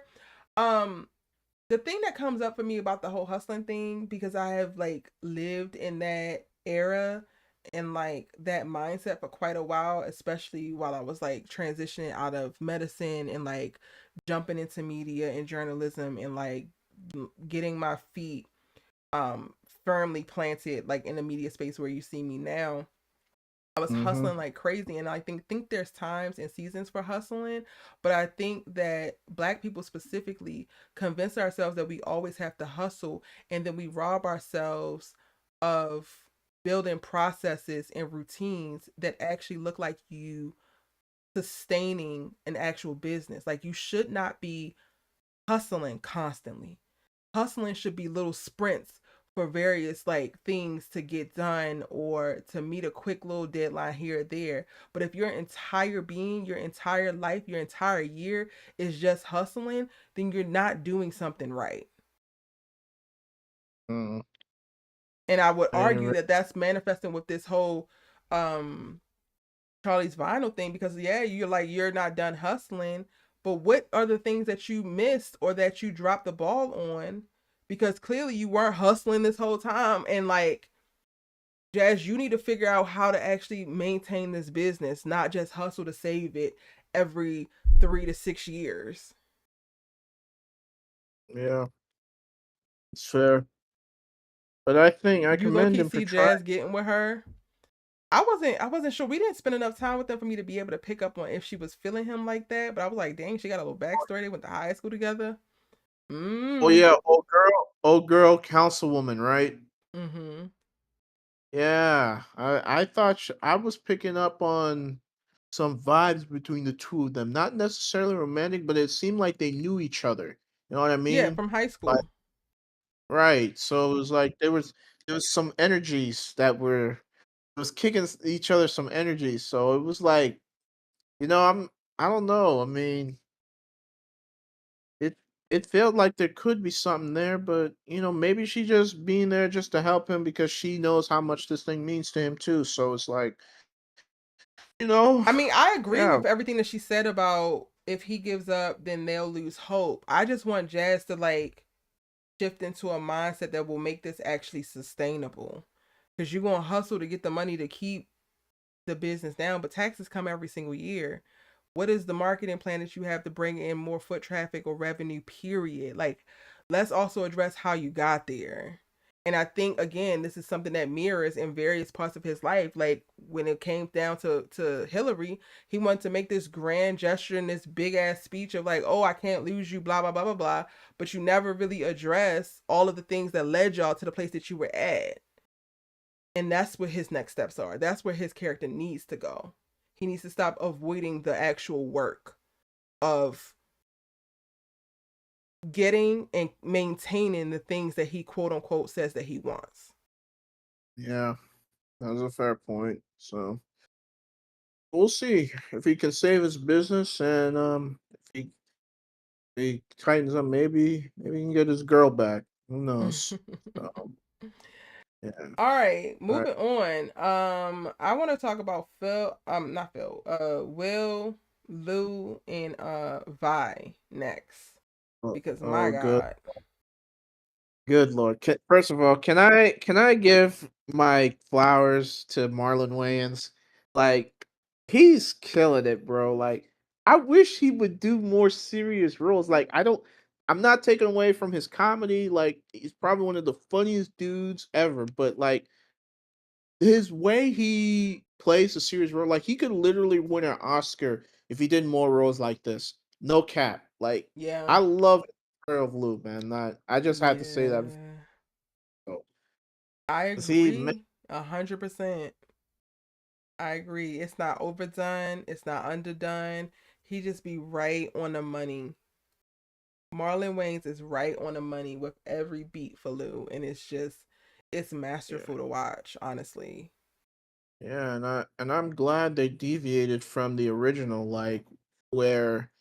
And no, shout out to Ben Vereen. Like he came in, he did his thing, and then we never saw him again. And Will never got to salvage that relationship with his dad. But it looks like in this aspect, they can have a relationship, and I love it, man. It's beautiful to see, honestly. And Yep. I honestly got his perspective about what happened, and it's just that type of healing that we need, man. It's like, and I think his homeboy from Country Club put him on game when he said that he Mhm. lost his dad when he was in middle school and that. your pop's still alive. Like, if you have the chance, you gotta reconcile that before it's too late. So, I mean, shout out to Yeah. Homeboy dropping the wisdom on him for that. I mean, I gotta give him credit. So, Yeah, and Will accepting it, and it was a mix between Homeboy at the country club, but then also seeing Carlton being loved on and accepted with all his flaws and his mistakes, and like his parents coming together to root for him. I think that really like pushed Will over the edge, because he has wanted that, but has not really allowed himself to accept that desire. And I think in that moment of seeing that with Carlton, Phillip, and Vivian, he's like, I want that too. And then he like validated that for himself. And then now we're here. yeah. Yeah. Hear me too. And I I really mean, love the scene with Will, his mom, and dad talking. Yeah, and I was so nervous. Like I was all ready to like kind of get on Will's head just a tad bit, because he, pitched to her like, okay, I want us to all sit down, and she was immediately against it. And I wasn't sure if Lou had been abusive to her before. And now I'm like, maybe he hasn't, because that didn't come up. While I was saying the story and they said they told the whole story, that part didn't come up. But I'm like, one of the things that we have to take into consideration, especially when we're coming from broken homes, is like, if there was domestic abuse, you asking your mama to go and sit with her abuser, there's a reason why there's some resistance there. But that winds up not being the case. So I'm glad. But I was like struggling with Will, because I'm like, this is the first time you asked and she says no. Like, give her a little bit of time, give her a little bit of grace. Like, she's gone through hell. Or at least that's what I thought. She went through hell with this man. I will tell you that I'm glad that they shared the backstory, but I'm really, really, really disappointed in Vi, Vivian, and Phil. If they have known that that was the story from the jump, I got beef with them behind this. Because the way that y'all painted Lou out, that is not what that damn story says. yeah. I'm glad I got some clarification on that, because that was the one thing I was always confused by. Like, so for them to get that clarification was nice, and it was just not. And like you, Erica, I was really nervous because I thought it was gonna get ugly. Like, Mm-hmm. because they haven't Vi and Lou haven't talked in God knows how long, and I thought there was going to be some, you know, ugliness that occurred, but they put aside their differences for the sake of their son, and look what's come out of it. So that's a good thing. I Yes. Hey, appreciate Leah. Welcome that. in, boo. Hey, I'm sorry I sound so crazy. I'm just getting over a cold. No worries. No worries. Hi, everybody. I just want to peep in real quick and say that this season, I'm like you, E, I need them to slow it down because they're giving us too much. And it's so beautiful that I feel like I find myself having to rewatch because it's like, am I catching everything? Am I missing, Mm. like, important things that are happening? Because the storytelling this season is so beautiful. It The is level good. of vulnerability that they're showing, like to see these Black men and boys on screen being so vulnerable and emotional. It like they got me, and I'm just like, oh my God, please stop. Like, this is too Mm-hmm. much. I don't want it to be over. I need y'all to like slow walk me with all of this. Give me a second to process what's really Yes. going on. You know what I mean? Yes. I need a week with an episode, not only to process, but to clip it up and to send it to my friends and my Listen, cousins, and like, I don't know how they got my good sis working because they just dropped another 3 piece. How are you getting all your videos done? barely, no I'm just sleep. watching. They got you watching and working. I can't. And Girl, I between be this praying and for you, Reasonable girl. Doubt, oh my gosh, like with Reasonable Doubt dropped as well, because like I feel like Bel-Air is killing it with the black male vulnerability, and then Reasonable Doubt got Jax over here like showing the struggle, the quite literal visual personification of the struggle of the black woman who comes to save everybody and forgets to save herself. I'm like, oh, so y'all Erica, trying to whip my ass. That's what that is. Erica, you are my spirit animal. Can I tell you this? I'm just coming to the Reasonable Doubt party. I literally, before I hopped on your live, I'm on season 1. I'm binging it. I'm just getting here. And the fact that you brought that up when I am just locking in and I am sitting here like, oh my God, why didn't I watch this in real time? But I have this thing now with shows that I don't like to watch them when everybody else is watching them. I like to do it by myself because it's so much with people's opinions about it, you know? It But can be. I watch our shows as a family and I dip in the live, say hello, do my thing. But other stuff, it'd be too much for me. Like, cause everybody has so much to say. That's facts. And then they get too good. And I don't like to wait, like the week. So I just like to have it all at one time and sit because I've been sick. So I've just been watching all of the shows because I've been home from work. And Listen, when you I get to said, season 2, prepare yourself. Because I wasn't prepared for Jax to come how she was coming this season. listen, I'm only on season 1. And I'm like, whoa, this is really good. Yep. This is really good. I'm going to be doing some Bel-Air, lives to talk about Reasonable Doubt as well, so be on the lookout for those. I do need to you do like a review season that? 1 recap. I didn't You need do it to. in real time, but I'm like, okay, I'm gonna do a season 1 recap, which will probably be a very long video because I wanted to do the That would episode be by episode, but I ain't had great. time. That would be great because I'm right here now, so it'll feel like it's new to me, like with you. Yes, do that, please. Okay, I got y'all Oh, because I do okay. adore the Now back series. to Bel-Air. Oh, Hey Shanoa, we are talking we're talking episodes 3 through 6. yes. Go ahead, Aaliyah. I am so happy that Will pushed his mother because his mom, it reminded me like of the OG Fresh Prince, how the mom was real pushy, like the original vibe. And I was so happy that he got his mother on board. And I'm so happy to see the place that he's at now. And it's going to be very, very interesting because we know that Phil intentions to be damned. Sorry, Kofi. May That's have the right. best of them, he don't move right when it don't go his way. And the fact that Will is now open to Lou and there is a pathway to a relationship, Phillip's going to have a problem with that. And we know it. We can see it coming. We just don't know when the shoe's going to drop because Phil wants it done the Phil way. And he doesn't realize that even though you have shown up for Will and Will loves you, you love Will, you're not his father. And that is a void that you're not going to be able to fill, no matter how good you are to him. And it's no diss to Phil, but he's not his father. And he has an able body father. Well, I'm not gonna say able, we don't know how able Lou is yet, but he's on the right track right now. Yep. You gotta let them have their relationship and not get in the middle of it.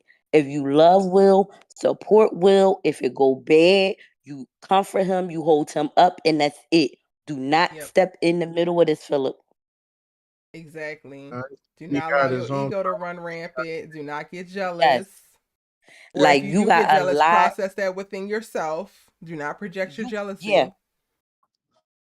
And can we touch on another thing? Little Ashley, I feel like Ashley is like the Diana from Power of the Banks family. No, by the way, like she But consistently Diana shaking the is table. raggedy. I love her. No. I mean, like, it ain't gonna be a secret left with Ashley around or Diana. Like, they telling it Definitely all. That's that what I mean. part. Like, Definitely she that shake. part. That's But it. Ashley has That's better it. intentions than Diana.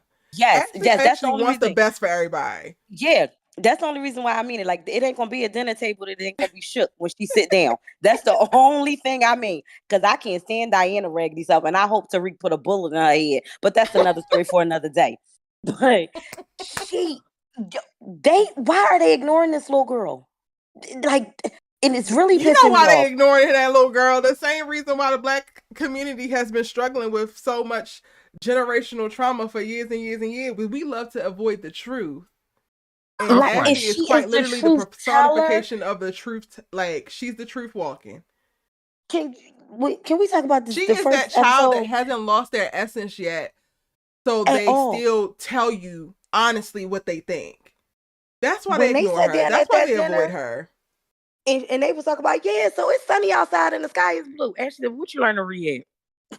And they said, well, today is Friday. It's beautiful. The weather is great. So how do you feel? She was not taking her foot off his neck.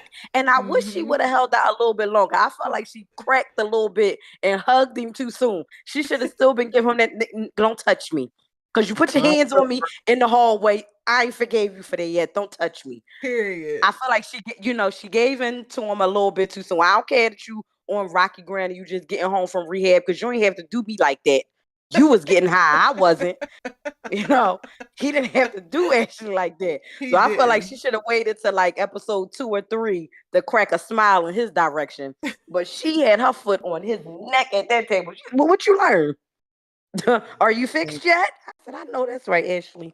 Period. And then everybody looking around like, I just think she did it because at the end of the day, that's still her brother. So it's like, she gonna love him regardless. Yeah, she was on his neck, but I think when he said what he said, I think she felt like, okay, he needs support in this moment. So let me give him a hug to let him know that I haven't walked away from your corner. No. But I would also argue, Kofi, that I need the bridge to happen for y'all in thinking of like her foot on his neck is love as well. Absolutely. Not letting him fall back into them to fall back into this perception based life and to act like men everything are used is okay. To the coddle love. Yeah, that's her actually doing that, calling that to the front. That is love. Yeah. Her saying, "How do you feel?" No, for real, because you particularly are a person who operate in perception a lot, and you are out here projecting this and projecting that, so that so and so believes this and so and so believes that. Here's the floor, baby. Tell us how you really feel. And I prompted it. So I would love for men to be able to see moments like that, whether it's Ashley on this boy's neck or me on a character's neck, and see that is actually love. Like, we got to stop fighting the truth and the push to uncover what's underneath, because that is not something to expose you per se or to shame you. It's something to help free you and love you. That's right. You're going to get this act right, and then it'll be time for coddling. But we can't always coddle. No. You was wrong. Like, you was dead wrong. Yeah, she was wrong. He was wrong. I'm not going to say he wasn't wrong. Like, he was dead wrong. I mean, there's no doubt about it, Kofi, it's always a but with you. Like, you say that, you ain't say it yet, but it's like you feel it in the spirit. Don't you, E? It's a comma, it's a semicolon. I'm agreeing. I'm not, there's no buts. There's no buts. No, Kofi, we know you for your works. It's always there. Even if when it's not said, we can feel it in the air. Kofi, we feel it. You mean, like, I'm agreeing with you. There's nothing to be said. Carlton was raggedy. Like, I can't. There's nothing to defend. It's like you put your hands on your sister. Like, you gotta eat that. So there's nothing for me to say at this moment to defend that. No. Thank you, Kofi. Okay, just I want to make that clear. Like, there's nothing I could do. You can't rationalize that. So it's like, no. I don't. Okay, then. There we go. And the Lions and his parents and everybody else shouldn't be rationalized either. But we'll take with you sticking with Ashley. Thank you, Kofi. Yeah, that's what I'm saying. I mean, now that we on Carlton, is anybody else concerned about Amira? Yeah, we gotta get her out of here. He hasn't. I don't think he's got some yet, but she must have some fire. He hasn't got some. Did you not see the ride? She just popped them off. Where he could have flipped them off. That don't count. That don't count. Like, I'm talking. That don't like, count. Kofi, he was doing 100 in the Pacific Palisades Canyons. They could have flipped over 16 times and they wouldn't have been found for a whole week. While she down there doing. Okay. Yeah, man, that don't count. I mean, okay. I mean, I'm talking. Well, look, I'm not trying to spell it. The way that they was about to get it in before they popped up at rehab to get him tells me they already had sex. They are. They had sex. Okay. They having FaceTime sex. She's topping them off in the car. They having all of the sex, Kofi. Cyber, physical, phone, all of it. And that's why I'm saying this girl is out of his league. Like, this She is must have too that much, fire. Amira. I'm This is telling you. too much all at once, honey. You cannot be putting all this on this little ass boy. Yes, he ain't She never must have had that. nothing like this. I'm telling you, she's gotta have that fire because he's not thinking straight. He's he's off doing this adrenaline junkie stuff. I mean, the fact that she did that while he was going 150 on the canyon is like that's wild as hell. Wild. She made And then him do did the you see the 100 text? plus. She talking about Did you some see the text she faster. sent him? I found our next high. That is very problematic that you are associating potential date things with being high. So you have not changed your pathology and your thinking to disengage from doing drugs. You're just trying to replace it with something else. And that is Yeah, very problematic. it's And one addiction. It's trading one addiction yes, to another. It's literally. not necessarily cocaine, but he's addicted to a mirror. Like he is Yes. obsessed. Like it's unhealthy. And what you mean she's not in his league? What you telling me if he was sober he couldn't get with a girl like that?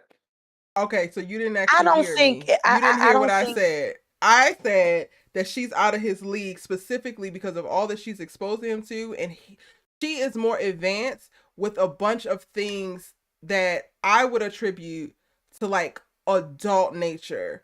Not only are you a recovering addict yourself, but she's an addict. She's now turning your ass out with every single sexual act that y'all could possibly do, half of which I don't believe that you was exposed to. I believe that he's had sex before, but not all that she's actually doing.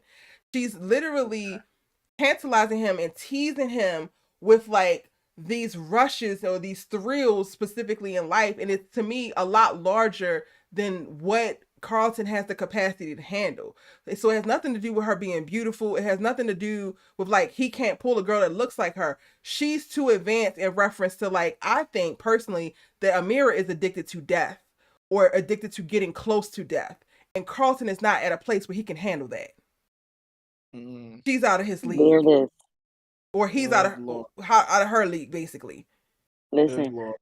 I just don't know. she's the NBA and he's the G League, baby. He needs to step away from her.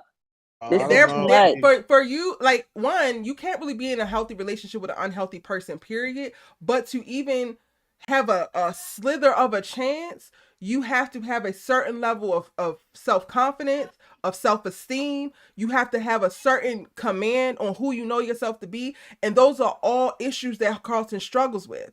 They have already articulated that this season of like Carlton's biggest thing is his need to control the perception. He's not concerned with being the thing that he looks like he is. He's only worried about looking like it, and he seeks validation outside of himself. A person like Amira takes that, uses it, manipulates it, and in turn manipulates you to doing the things that she wants you to do. So now you in this relationship, you doing all these things thinking that you having fun, but you're actually chasing something that this girl told you was valuable, but you don't even actually think it's valuable. So again, he not ready for a girl like Amira.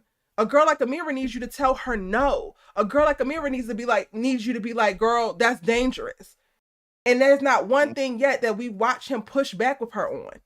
And when he has Never. started to try to push back, like when she screamed on a little sponsor, yo, the leader, she pivoted in the conversation and distracted him by Yes. then now pointing the aim at family his dinner. parents, manipulating him. Carlton is out of his league because he can't even see this stuff being done. She is a master manipulator and he has no clue. He thinks it's love. She is out of his league. That's what I mean by that. She To addictive. piggyback off of what E said, and you know she is very manipulative because she said repeat offender. So she's been in this cycle of lie and manipulation and sneaking and hiding longer than he has. So she's much more experienced at the game than him. Like And she's a vet and he's a rookie. Hey, Show me. Shanoa. hi. And did y'all see how the sponsor was like, I do know you, Amira? and gave her that look, I was like, oh, he knows something. He's seen this cycle probably with a different boy before or a different girl, whatever. And he's seen it go left time and time again. I just bet it. I just know it. But he's great because he's really trying to lead from a non-judgmental place. So he can clock all the things, but he also realizes that they have to go through what they're going to go through. And he can't maintain a certain level of like, I'm here to help you if he also judges them. Right. And he has to have a little bit of distance. And it's also like that kind of thing where you see, like, you peep a situation and you know that if you tell whoever it's about, they're not even going to believe you because they're too wrapped up. So he's just like, see where this is going. I see that this ain't going nowhere good. But you know what? He's going to have to live and learn. Does anybody else think she lying about her sister? Hell yes, Shanoa. And I put it in my breakdown, girl. I recorded my breakdown before I got on here. I feel like she lying. I can't believe it. That would be extreme for me. Like I can't accuse her. What world do you live in, baby? Hey, Brillo, welcome in, boo. If you want to join the conversation, you can come into the Discord. Oh. I'm not gonna accuse the woman of lying now. Like, damn, that's extreme. You don't have to. We got you. Don't worry about it. Right. Because that's the first thing I thought, Shanoa. It's very convenient. Because you knew if this is the case, if this is your sister's anniversary of her death, then you knew that shit yesterday. When he decided y'all was gonna have dinner. Literally, I said, you begging and pleading for him to like help you make a good impression on his parents. And then he's like, they want you tomorrow night. You should have said, oh no, tomorrow's the anniversary of my sister's death. What are you doing, girl? You're a liar. You're a liar. And I don't know, something about and the truth ain't in her, Shanoa. The truth ain't in her. When I tell you she ain't a truther, are you calling me a liar? Yes, because you ain't a truther. Listen. When she said that shit, I was like, to get a hold of her. I need Ashley to get a hold of Amira's stats because we'll get to the bottom of it. Yeah. I just know there's going to be an episode where Ashley meets her and she's like, no, I don't like this. I don't like her. Everything in Ashley's little spirit going to start jumping. She going to be like, wait a minute now. Hold up.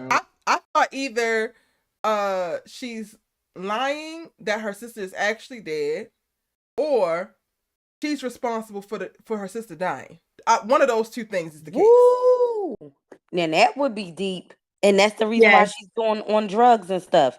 Now that would be something that we could explore. Yeah. Now that would be interesting. I can see that being a thing too. And it's also like, I don't know. So let's say that she is telling the truth. I mean, no, excuse me. Let's say she's lying. Why is she like, why did she not go to the dinner? Is it just for more sympathy, just to keep him more in her clutches? Like, what does she want from this? Because she know that doesn't make her good with the parents.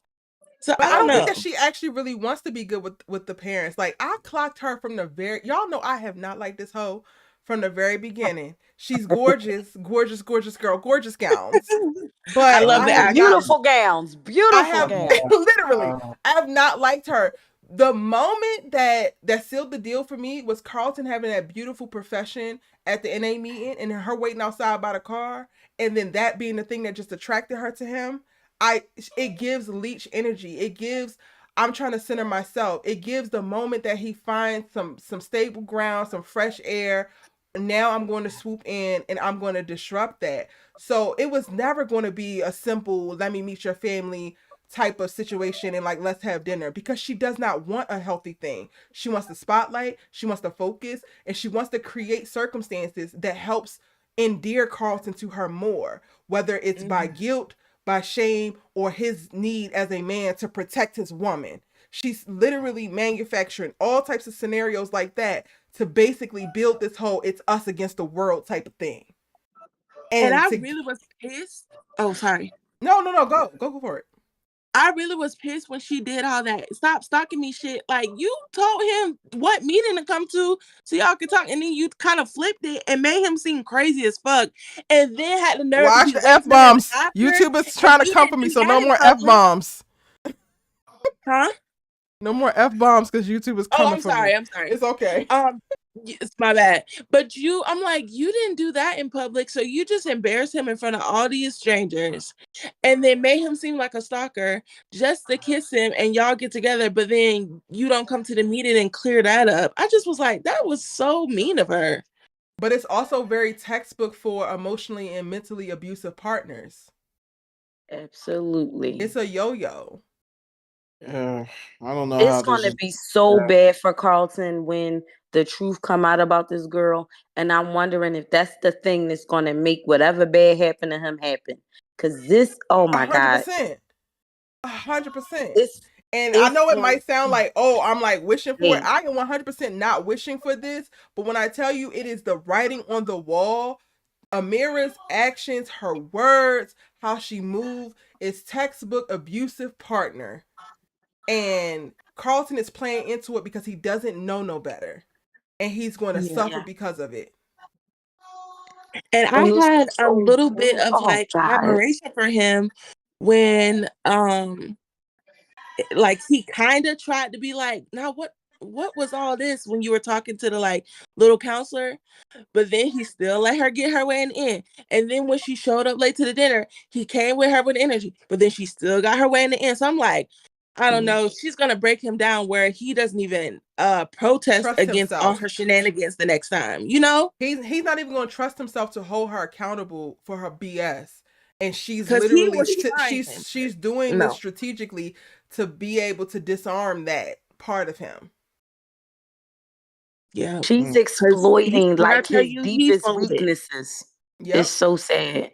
Like she's really exploiting his deepest weaknesses, and he's making such a concentrated effort to do better, like to, you know, ascend to the highest height that he can at the present moment, right? Like he's really being considerate of himself and others, and literally taking a beat and not having that knee-jerk Carlton reaction that he would normally have. Like, and you see it, like when he tells Geoffrey, he's like, I want to do things differently. This is what happened.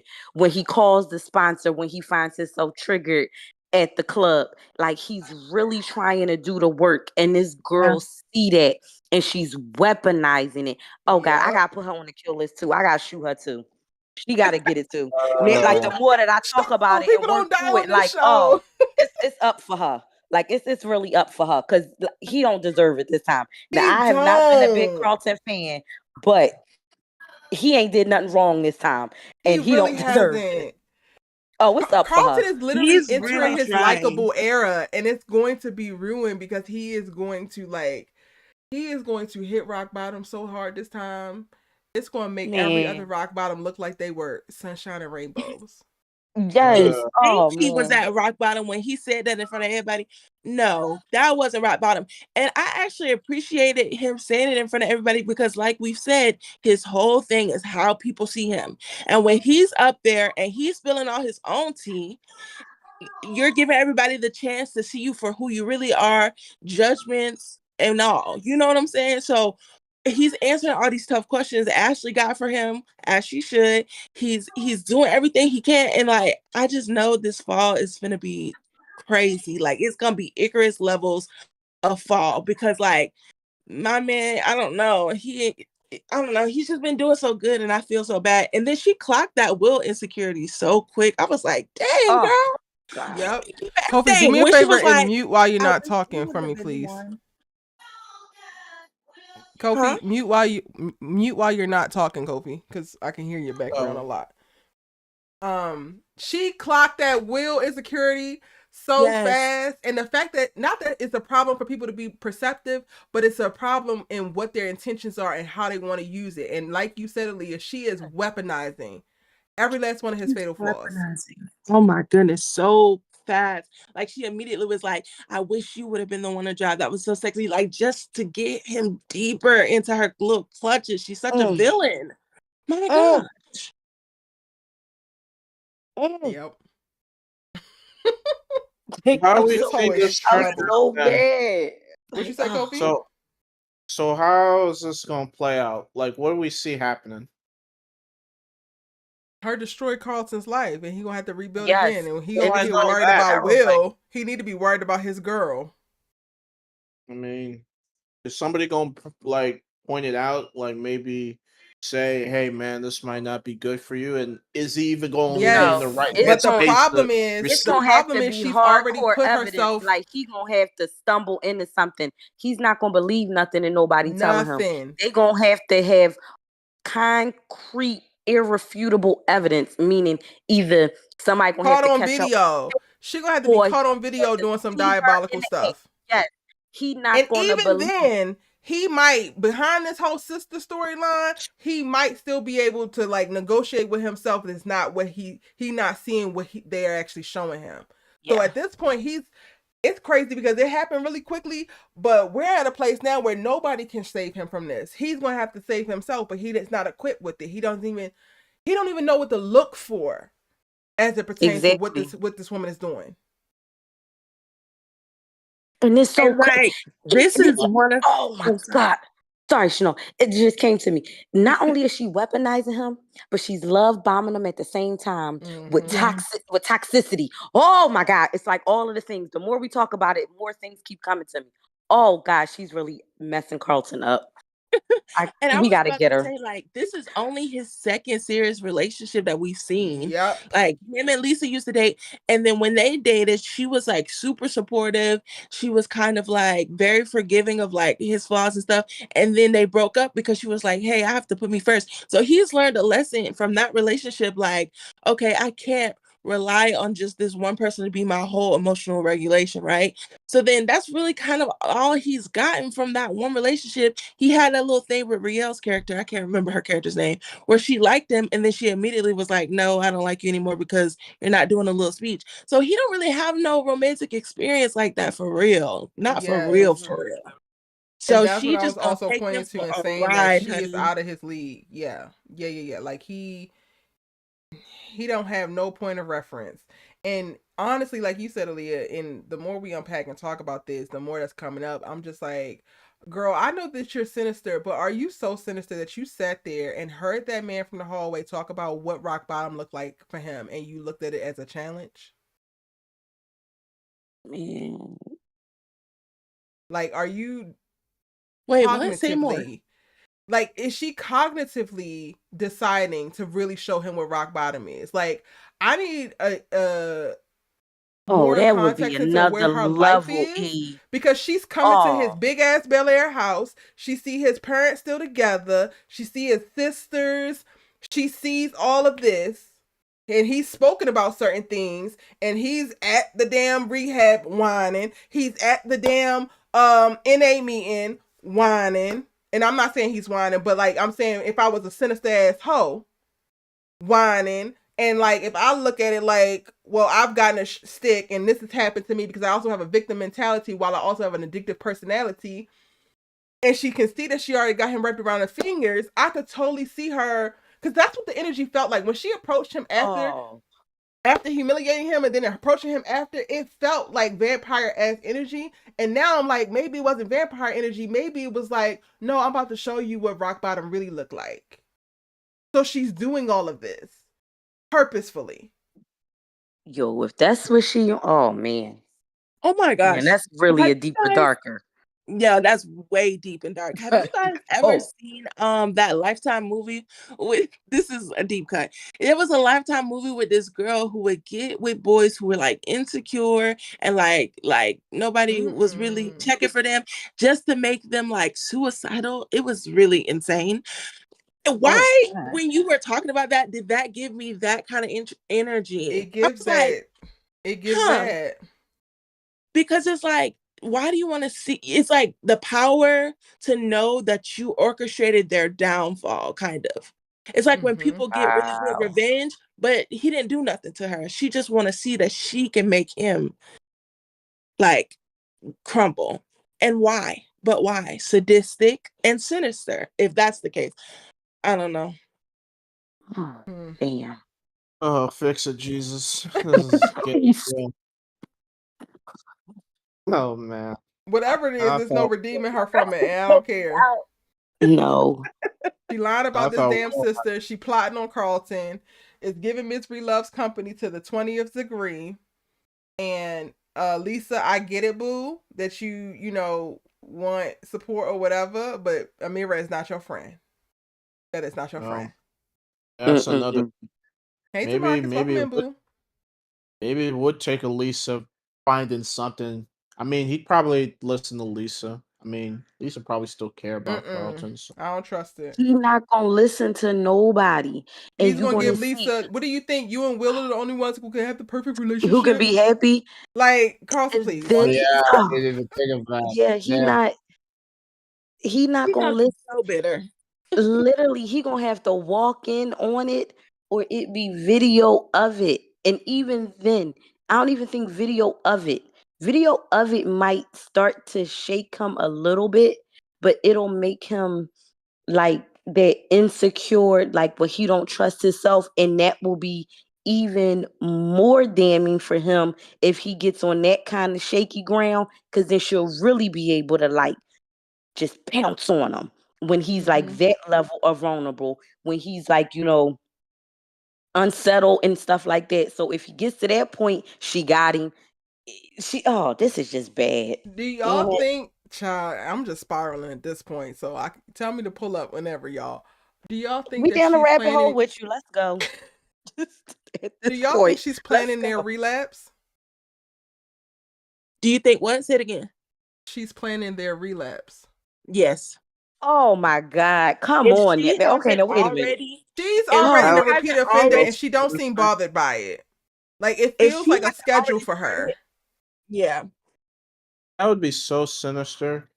I mean, I can't. This is why you can't trust them pretty faces, Kofi. You looking at her and you like, what are you talking about? She not in his league. What are you talking about? I'm trying to protect your ass because these women exist. I'm just saying, like, Carltons don't normally get a mirror, so that's why I was like, what you mean he's not in the league? Like, damn. But I need to see a little bit more before I jump there with you. And this is how y'all asses get caught up, because you be wanting to verify and double check when your homegirl is telling you that is a witch. She is a witch. See? I'm just saying they're red flags. Let him go. Let him go. You right. We gotta let him go. Sometimes we gotta let Kofi learn what they say. They say in the islands, he who do not listen will feel. Let him go. Oh, okay. Kofi, no. When the time comes, we'll be on the sidelines. We're not coming into the Lions Den to save you, but if you make it out, we'll be on the sidelines to help you. Maybe. I'm gonna let you know from the rip. I'm gonna let you bleed a little bit. He might be more sympathetic and run to you, but because we told you to stop and you ain't listening, I'm gonna let you leak for a little bit. Then because you sat there and but she a baddie though. But look at her though. But I ain't never pulled nobody that look like that. Yeah. There's a reason. I'm just letting you know. No, okay. I mean, so you know what you're getting with me. I'm gonna aid in assist, but I'm gonna let you suffer a little bit because you should have listened to us the first time. But since you didn't want to, suffer the consequences of your actions, Kofi. But I'm gonna be there for you. I'm just gonna wait. I need to see something like super egregious, like something that's like it's coming. Oh, it's inevitable. That's what I'm saying. But see, I can't go down the rabbit Jeffrey hole. Is dealing with his own stuff. Why Jeffrey ain't did a deep, dark dive into this little husband? Because Fred find out what's really going on, distracting him. That's why. And y'all, do I owe Frederick an apology? Yes, you do. Because I thought he was on some criminal shit or stuff. Turns out it was just talking to his mom. So I'm like, oh. And then is him and his mom in on it? Are they playing him? I don't know. I'm wondering if I owe him an apology, but I'm waiting for it. Okay, just hold it because we don't know. We don't know. See, we don't know. There you go. You see? Yeah, we gonna hold it. If in the event we need to issue it, we issue it. But just hold it for now, because I'm still not convinced that they not on to something. That mother and that son and OG Geoffrey, I ain't sure. So we just, we gonna hold it. I wonder, y'all, is the OG Geoffrey the new Geoffrey's daddy? Something about their energy in exchange gave like, this is more than just work buddies from the past. It could be, or it could also give that same vibe when like he was on top and he was like his underling and like he showed him the ropes, this, that, and the third. Yeah. That sometimes give that energy too. Yeah, he was like when they agreed, he said, "Well, go on, Geoffrey." It was like giving some yardies, gang affiliation stuff, like some we used to But the run whole licks. Family makes you vulnerable. Yeah, That's he what me said felt like it was something to when that. he said it makes us, like he didn't just put it Yeah. on Geoffrey. He was like, family makes us. And I was like, oh. And also, now that I'm if I buy into your theory, when he said, oh shoot, my mind. I lost it that quick. Oh my gosh, what did he say? I forgot, y'all. It's okay. It's gonna come back to you. You know what I love? I love that they have the OG characters, like their storyline directly connected to the new character that they're playing. So it's like we saw little Ashley with OG Ashley. You see Aunt Viv with the second Aunt Viv. You see Geoffrey with OG Geoffrey. I like that those are how they're bringing the OG characters in to interact with the reimagined version of them. I could totally see dark skin Aunt Viv being the current Aunt Viv's mama. I think that's why we haven't seen her yet. Ooh, I would love that. And it hurts my heart that James Avery's no longer with us because he would have killed if he made an appearance. Like I stand original Uncle Phil. Like he is one of the top 10 sitcom characters of all time. So R.I.P. James Avery. But yeah, James Avery, like let him be a judge or an old like Phillip Banks' old law professor. The man who gets Phillip together. Yeah. Okay. Yeah. You said you remember what I was about to say that I forgot, y'all, was when Geoffrey said, if I'm buying into y'all theory about the dad, when he was like, is the least you can do? I was like, what's the obligation that he has to him? Like, if you was the one that messed up, Geoffrey, you the one that messed up and killed somebody. What obligation does Roman have to you? So, like, if I'm buying into that theory, that supports it for me. Okay. Well, I think the thing was he said like when he had to leave, the OG Geoffrey was supposed to look after his family. That was when he was saying that, and the fact that shortly after our real time Geoffrey left, the OG Geoffrey went to jail, and that like set in motion events where the lady had to get a boy up for adoption. That's why he's saying it's the least you could do because you didn't protect my family like you were supposed to. But if y'all both in the game and y'all just if y'all in the game and y'all just pals and it's like, all right, I got you, I'm gonna look out for your family. There's still an understanding of like he's still in the game. Like I could only see a family member being like, all right, I'm gonna get out the game because I'm gonna kill this man, and I'm gonna get out the game, and you gotta make sure my family is good. Like it doesn't make sense for me for him to go to jail. It's like that was always a risk. So you mean to tell me, Geoffrey, you never thought about your pal that you run in the streets with could go to jail the same way that you need to run off after you drop somebody? Come on now. Especially because he's not the boss, too. Especially because that OG Geoffrey wasn't the boss because they say that new Geoffrey killed the boss. So it's not like you in a position to really like, oh God, I don't like this. Now so but many even things. even if he's not, okay, so even if he's not the dad, with their obligation, why didn't he at least call Geoffrey? So I feel like Geoffrey probably was like, and you didn't even call me to let me know you was in jail and wasn't looking out for them. Like I could have made a plan B plan. So like you owe me for that too. I can kind of get that. Yeah. Because they still had phones in the 90s or whatever at jail. Call somebody. Pearly K says, I believe they setting up Geoffrey. I think so too. Oh, yeah. What did y'all think of the beats between Geoffrey and his, well, I will assume his ex-wife? Like, what y'all think of those beats between them and the conversations that they had? Like, I don't trust her just like I don't trust her little raggedy ass son. Yeah.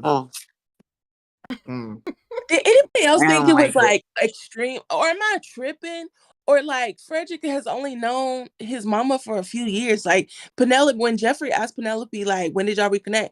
He was like a few years. She was like a few years ago. It was like 3 years then ago he at most. telling him, Yeah, and then he's telling him, if I'm choosing her, if you're making me choose, it's her. And I'm like, you doing all this over 3 years of a relationship that y'all built? I don't know. I just felt like seeing this on all the extreme. shows, y'all. We seeing Get that your on all the mom shows. a I ain't gonna get horse. E started because you know where I'm getting ready to go with it. I ain't But gonna what go I'm there. saying is, like, she's your But mom, you of know. course, and I get it. But y'all, neither one of y'all was in your son's life. So, like, At she You didn't don't all. even raise know that you. lady. That is She not did your not mom. raise That is you. just the lady You've who known her carried you. for 3 years. Why Yeah. can't you give Geoffrey a chance? You know they didn't work out, like they kind of beefing, and you're gonna let it go just because he doesn't want her involved over 3 years of relationship for a person who never raised And you won't you? even hear Like, it him just out. seemed extreme. Yeah. Exactly. Never So that's heard him out. we are Just literally reserving any packed into a apologies from suitcase. Frederick because Frederick is still giving raggedy AF.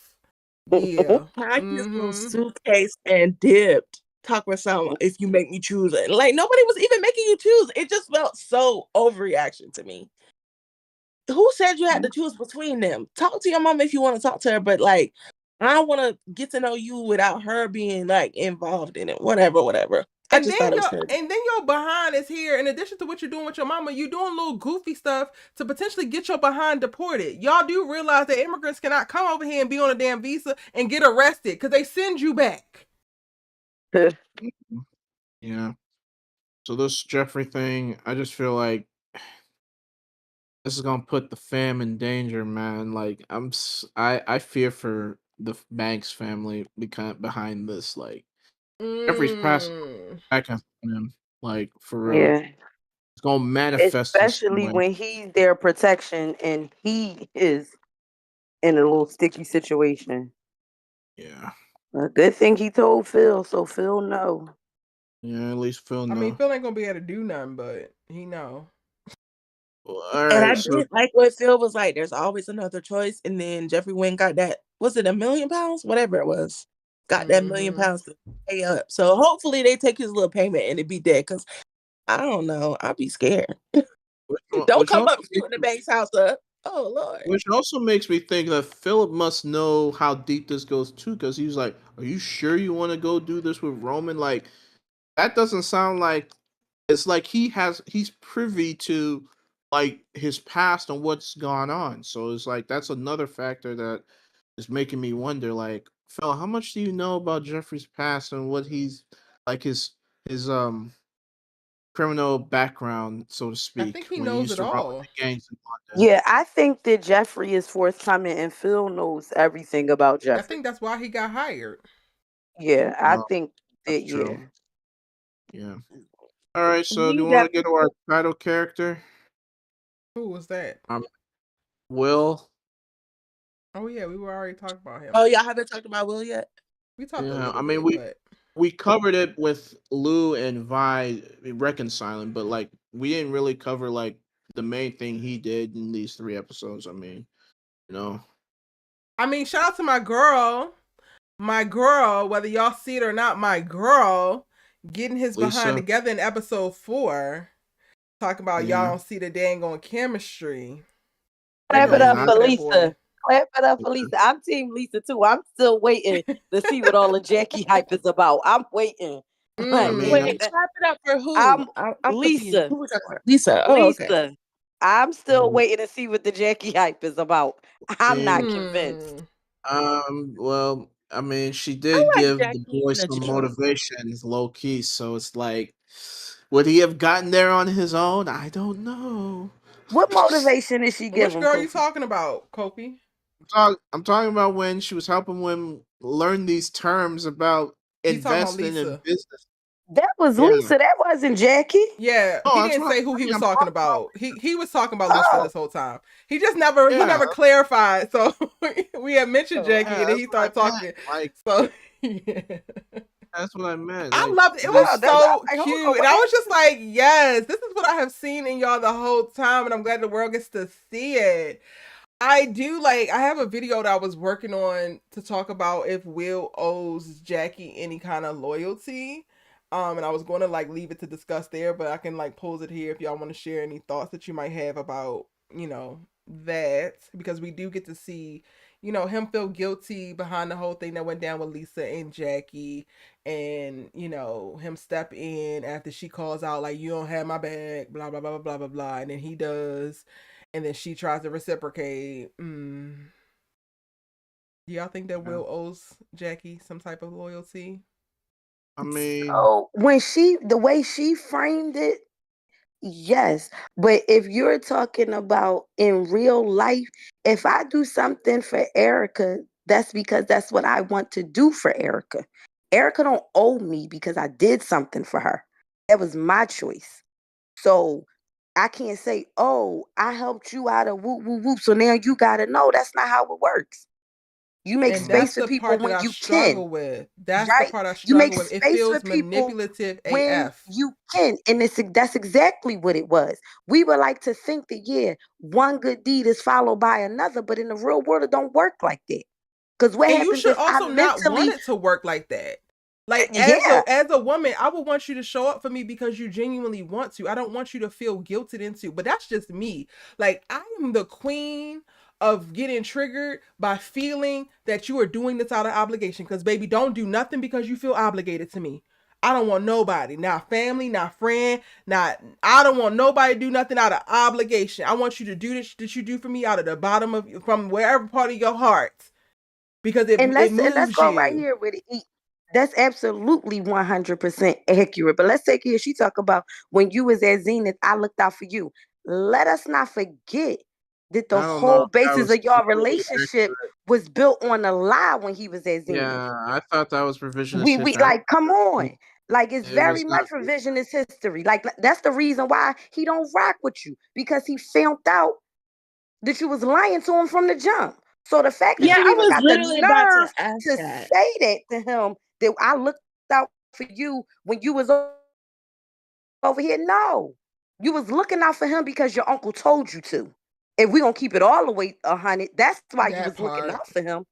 That I That literally was part. gonna And then ask you y'all gonna try that to because I position did it a like, rewatch. Oh, yeah, I was just gonna be like, come why did on. they stop talking? But they never were official That's the either. reason why. I mean, And they was on That's the top reason of that, so why. like this whole thing of like, oh, I looked out for you, so you should look out for me is one thing. It's manipulative as hell. Cool. But then you double down on your manipulation because you're utilizing well, I come from the hood, so you should actually resonate with me more than anybody else. But look at you. You're so Bel-Air.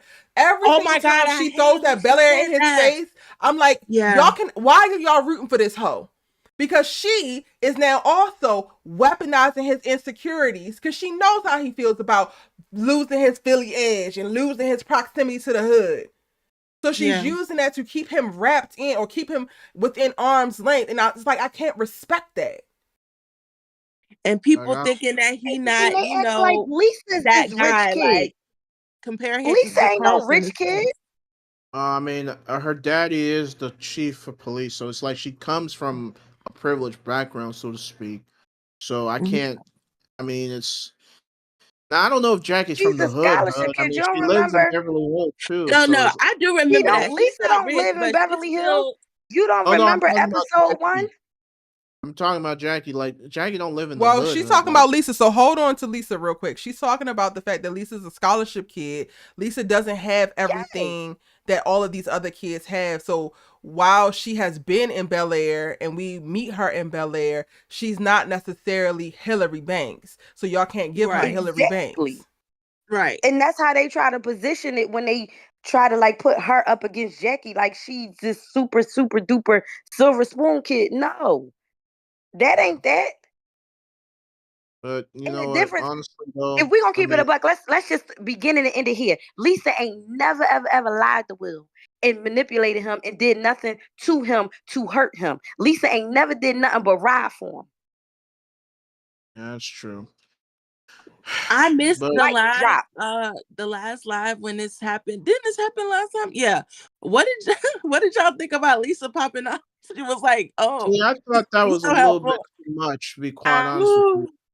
Okay, because I felt like if you're secure in your own self that you don't think Will looking at her, then I don't think you needed to say anything in that moment. What Kofi, really no, bothered me no, about the whole thing no, is like Mira decided to no, jump in and no, put her 2 cents Kofi, in it, baby, which that was ain't I thought that. was See, necessary. So it was less about Will and more about woman to woman. I see you, and I'm gonna let you know I see you. At that But the moment, it thing was is, very that much ain't less your about man though. Will Like you and didn't claim more, him, so it's I like see that's you. fair game, honestly. Like that's why I was like, Kofi love I talking Oh, about fair Kofi, game. He Kofi, gonna end up Kofi. in the pits of hell with a witch Kofi, woman Kofi, behind Kofi. fair saying, My game. I'm just God. saying, am I lying? Am I Yeah, lying? you're not lying, but you're constructing a narrative to like semantically prove a point when that doesn't actually translate well to real life. Real life is more nuanced than you're actually giving it credit for. Look, I just And don't So let's know you're why not not she Can we lying felt talk about bad. the technically. season 2? let's She not been forget that salty she found because out that they Will were chose together. Lisa. Huh? Like I don't Jackie know if she, salty because she used to her pretty privilege and being a cute girl who get the nigga. And she's mad that Lisa got the nigga. So we well, gonna I take it don't back to think season she's 2. She was mad. So then I don't once think you think it's a coincidence that she just shows up and now she gets this job at the beach club? You think that's a coincidence? No. Yes, Kofi thinks everything I'm is trying a to position coincidence. myself to get next to Will because she still because I liked the still boy, want you. clearly. And it's not okay for Yeah, you not to want me because I still want you.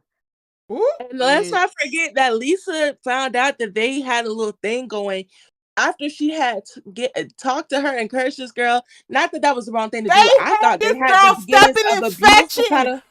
Oh, Huh? this will probably go down in history of the Yes. number one reason why I do not like Jack, and it specifically ties to these writers because y'all had Lisa stepping and fetching for this hoe, and she had never even met her talking about you gonna be great, you're amazing, and oh my Yeah. god, you're just so amazing. Blah, blah, blah, blah, blah. We have yet to see Jackie return to favor, and Encouraging Lisa been her showing and so proving. hard just They to have see her bowing her down to this kiss hoe, and her she just met ex-nigga her. in her face. Uh-uh. I that's was what like, I'm whoa, saying. what Mm-mm. a tough So, like break. That was that And tough. can and we getting on Lisa for that. pass it back to me because I'm gonna get you again. And the scene right before that, Lisa had just finished helping Will at the basketball team that he needed to excel in. That the girl was manipulating him into with her uncle. So Ooh. yeah, Lisa constantly showing up. Man, miss me with this Jackie talk. It ain't her. She's not her at all. And y'all mad that she But called her a B, How but is she that owed her Lisa that will have because not anything? only did she show up and didn't even know this hoe and sold into her, and then she got up there and fell flat because you the only hoe not tap dancing with all the black tap dancers behind you. But she owed you this B from back then when they had your ass stepping and fetching for her ass. So even if she didn't call you a B then, she should have called you one then, but now she called you one. I'm not being mad about none of that. She dropped one B, she will be all right, and you're clocked, hoe. Period. She definitely was Exactly. clocked. Be She was lucky clocked that she so didn't get them hard. paws thrown at her. I'm gonna Girl, just tell you real talk. nobody wants girl pause. I'm just Good. saying because Jackie strikes me as a girl from the hood that just don't take kindly to disrespect, but she kept it Jackie cute do and not walked away. strike you as no fighter. Jackie strikes you as the pretty ambiguous black girl from the hood that gets by on her damn looks. I don't know And her about all cousins that. fighting for her. We don't know if she got hands. And that's all. We don't know if she got That's okay hands. because I Lisa don't got know feet that. and We thighs. know she that at got all. hands, Lisa but we is a don't know that swinger. Lisa don't have Lisa hands. is a swimmer, so Lisa can give her one step. Exactly. Okay. Okay. We just Lisa painting a this swimmer and wild her out daddy there. is a cop. Kofi do all of this and then just gonna be hollering about, well, I ain't necessarily rooting for Jackie, but he be going to war for that hoe. I don't be going to That's war. okay. I just don't like the unnecessary strays that she be catching. Like when she These go to are the all gym. warranted What's the strays. unnecessary Every stray she Like single, she doing, didn't Kofi? do anything in it's this not even a episode. She stray. looked out. I only deliver headshots to Jackie's ass. Nothing about the shit that I say about Jackie is subtle. Nothing about it is a side swipe. I know what I mean from my chest about Jackie. It is not even a stray. And I back it up behind all of the things that has happened, whether by her in reference to character or supporting her and the colorism around her as pertain to the writing. So no, she's not catching strays from Erica. Erica's doing headshots as it pertains to Jackie. Oh, no, not you. I'm not talking you. I'm just saying for the people that don't like her. Like you, I wasn't thinking of you when I made that comment. Okay, Like, well, please enlighten me on a Jackie stray. What's been a Jackie stray they that came at has her you with your cape like on, Kofi? this episode in particular. Like you act as if like she did that as manipulative when she was looking out when she helped Will. She After did Will do looked it out for her. manipulatively, Kofi. She called him Wait, so Bel-Air maybe- because she knows that that's a trigger for him. And that's a trigger to get him And to she behave said, in a "I way looked that she out for wants him to you. behave. You should Because have he's looked not out for behaving. me." because he's not behaving the way that she wants him to behave, she knows the word that's going to trigger him into going into that particular part of him. So she uses it. And then on top of that, you then tell him, I did X, Y, and Z for you, so you should be able to do X, Y, and Z for me. Manipulation. Okay. That's not a stray. That's calling her out and holding her accountable for her actual, like, conscious decisions. I wasn't talking about that particular point. I'm trying to figure out, like, what did she do in this episode specifically that got people pressed? Like, besides that, she's manipulating Will. That is what's annoying. She's continuing her bull. Okay, here's another one, Kofi. Okay, I'm gonna take you back to season 2, right? Season 2, Will tell her, I need to talk to you when he's trying to figure out what's going on with the basketball team, right? He says he wants to talk to her because this is his dip, and I should be able to talk to you because you work here. This your uncle. You know what's going on. I should be able to talk to you. When he's trying to get information about what's going on, you know what she do? She flips it and sleeps with him to get him off of wanting to talk to her. Right? So it's like, if I throw this on him, then he'll forget about what he want to talk about. That's not manipulative? No, but it's the same thing that Amira did at the meeting. No, that's not manipulative. So Kofi, if we in a relationship and you mad at me, right? If we in a relationship and I know I did something dead wrong and you mad, and then I come in the room butt naked and sit on you and start rubbing and doing all of this, that's not manipulating you out of your madness. That's what she did. Yeah, but it didn't work because she still ended up telling the truth. So it's like it didn't work. So it don't matter, Kofi. Whether her plans work or not, the point is she actually tried to execute it. Like what? So you're not going to actually charge her for the manipulative behavior that she did because she didn't succeed at it? It's like because I shoot him and he don't die, it's okay.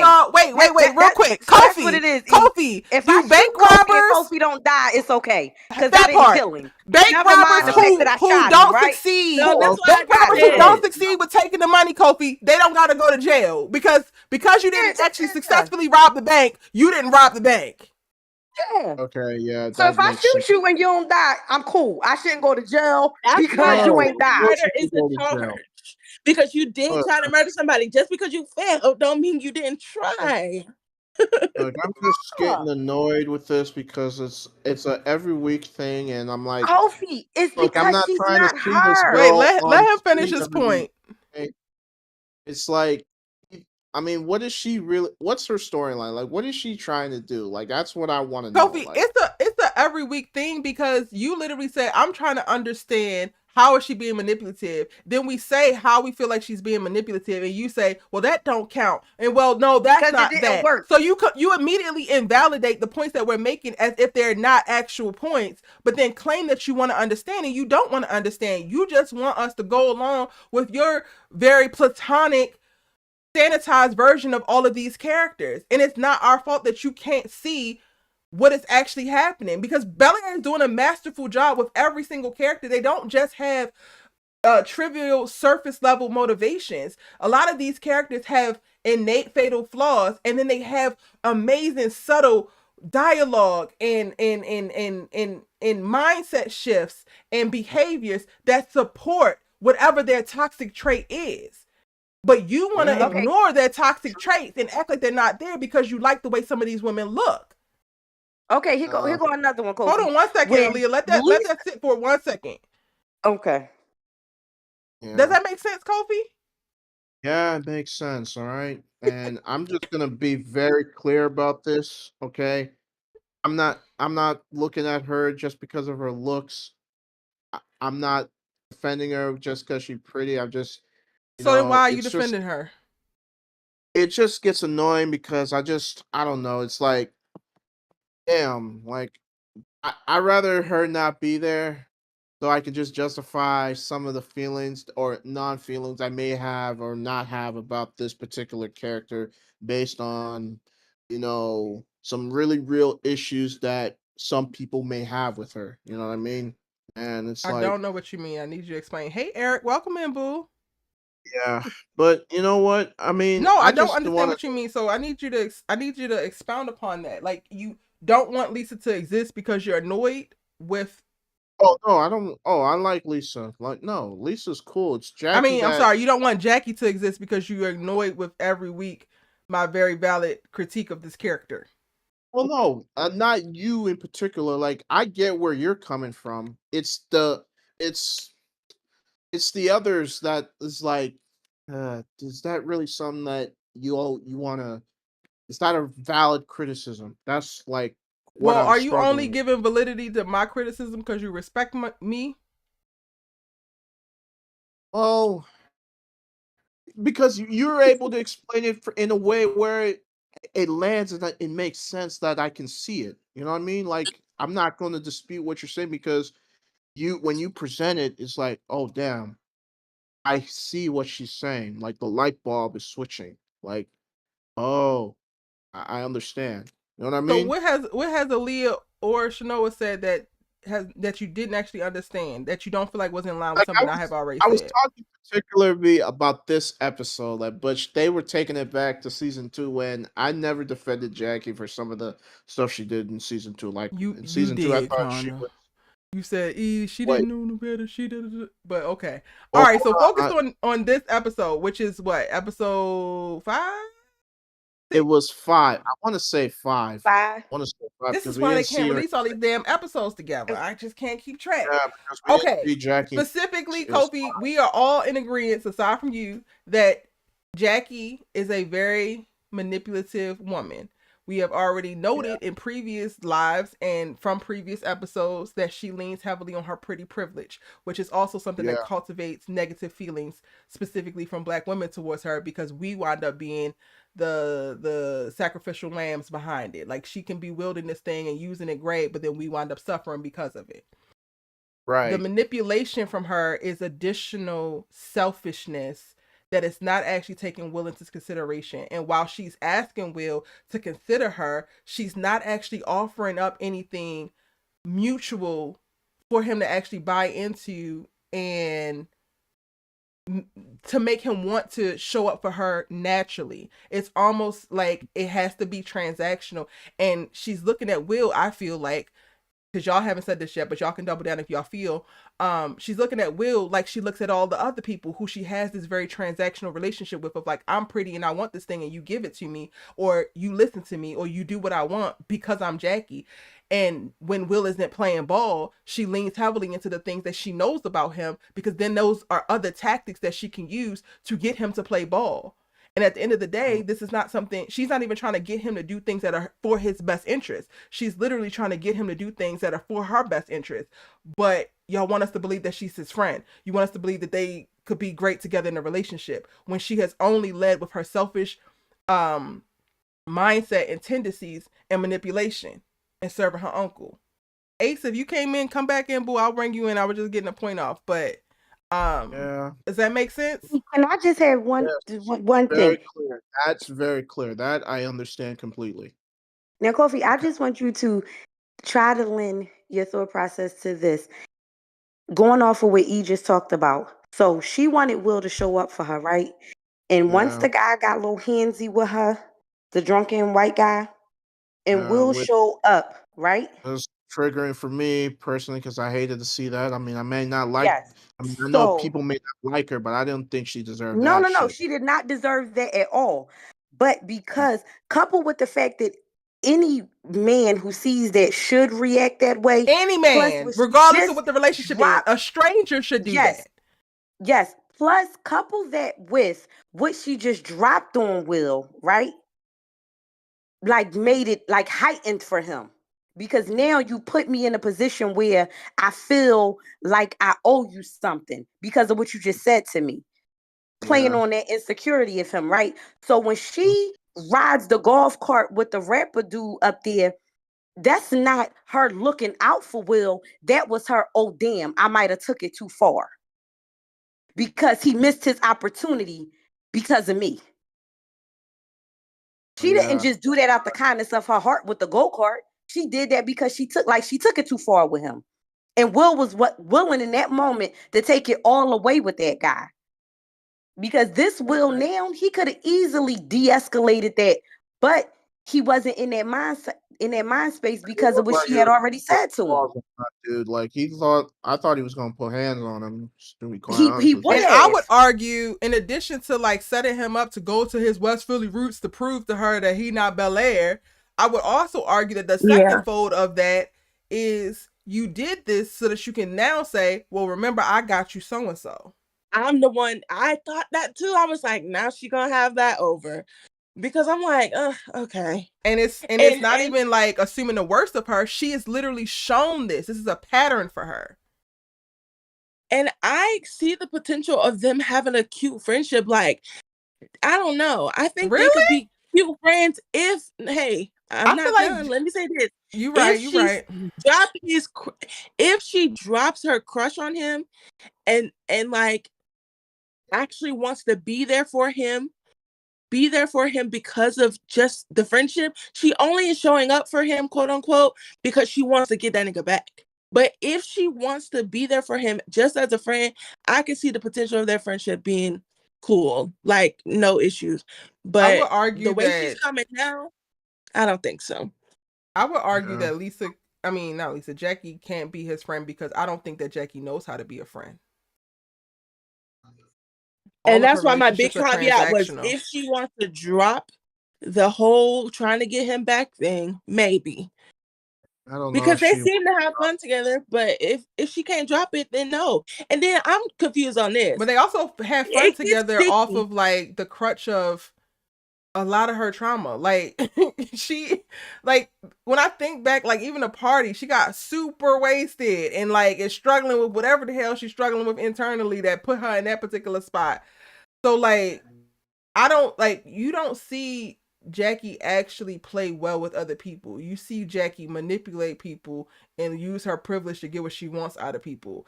I don't see her actually being a friend to Will until I at least see her cultivate some other female friends. And that's a good point. And I have a question about this. Was Will and I can't remember, it's too many episodes at once. Were Will and Lisa together when Lisa checked her, or no? No, not technically. No. They were sucking face all the few weeks into summer, and they were doing all of the extra stuff, but they were not official. And Kofi says that is the problem because she didn't claim him, even though when she tried to claim him, he told her ass no because he was going through an identity crisis and running to South LA. Oh, okay. Yeah, fine. Okay, fine. You want to throw that back in my face? Go ahead. I mean, you was about to double down on it right now. You was about to say she didn't claim him, Erica. That's the point. She don't have no room to talk. It's fair game. It's not fair game because, boy, you can suck my tonsils out of my mouth, but you gonna let the talk? No. And then also, regardless of if they didn't have the first thing, hold on. Shanoa, then Kofi, then Aaliyah. Hold on, Shanoa, Kofi, Aaliyah. Go. Technically, even if she wasn't claiming him, they were exclusive. Even if they didn't potentially say, hey, we're gonna be exclusive, they weren't messing with anybody else in that way, not in like a physical way. So like, yeah, she had a little right to say a little something. Plus, I remember now she was like, I'm not doing this back and forth, me versus Jackie with you thing. Like, you're not gonna triangulate me and this girl. I'm not doing that. And that's what it feels like because that's what happened last time. They broke up and then he got with her. So it's like, she's like, I seen this ride. I watched this movie and I don't want to do it again. And I appreciated that. It's not like he was trying to entertain old girl either. Like, that's why I'm like confused with. I mean, I see her point in saying that, but Will was just keeping it. I think he was just being neutral. Like, he wasn't even. And you can't be neutral. When a girl is coming for you, but the girl that you're pursuing is right here, I wish a nigga would be sucking the tonsils out of the back of my goddamn throat. And then you got Sarah right here trying to grab your hand and downplay what I'm doing and all of that. I wish you would be neutral. So what the hell you would? Because I'm gonna go ahead and be radioactive for everybody. Let's go. So what? So what did you want him to do? Check her? Like say, yes. Hey. Like chill. And he didn't have to check her in an aggressive way, but he could even pull her over to the side of like, hey, I'm actually pursuing something with Lisa. We're trying to figure this out, and this is not Just appropriate. gonna say that he didn't have to do it in front of everybody. And then that's my other thing. Why did Jackie expect for him to stand up for her when Lisa went off? I like that. Your expectations are nuts. Why did you expect that? They are the one that's currently not in a committed thing, but they are pursuing something together right now. You And think she he gonna knows check it. his girl in front of you? And she I mean, for knows you, it. Even trying to get him to do that is manipulative AF. It's nuts, especially because technically you were doing the most. Like, I don't know. That when she said that, I was like, okay, Honestly, come on. I think she was just like, I don't know if she was expecting. I think she didn't just like being called out her name, and I thought she would just say, "Hey, Lisa, like chill." Like that's probably what she was looking for. What they saying paid her for, Kofi? What now? What they saying paid her for? Negroes die every day. Bitches get caught bitches every day, B. You be alright. Yeah, but nah, I don't know. I'm just saying. See, if this was gender swap, let a man call me a N-word or whatever, and then I might have to throw the fade. Like, so I'm just Then saying. do it. You feeling froggy? Yeah. Then leap. And you see that Jackie didn't leap. She ran off. Like I got hands now, so it's not like I'm gonna run off. Like I can box now, so it's like. But that's you. That's not Jackie. She ran off, and she holding a grudge about it. Her feelings is hurt. Die well. Anybody else got them burgers from Fred's? Must have been good. Look, I don't know. Hoes get their feelings hurt every day, B. But you act like this is the first time that she tried Lisa, though. Hello. Let's not forget earlier in that same episode when Lisa was walking with Aunt Viv, and she was like, "You want to adopt me?" And she said, "Well, goddaughters come first." And she said, "Oh yeah, you were here first." And Lisa had to let her know, "No, I'm still here." See, I love that little class. Right. That like we're not gonna act like she ain't tried her before. And this is where I think they can't be friends, because let's say who said they want to be?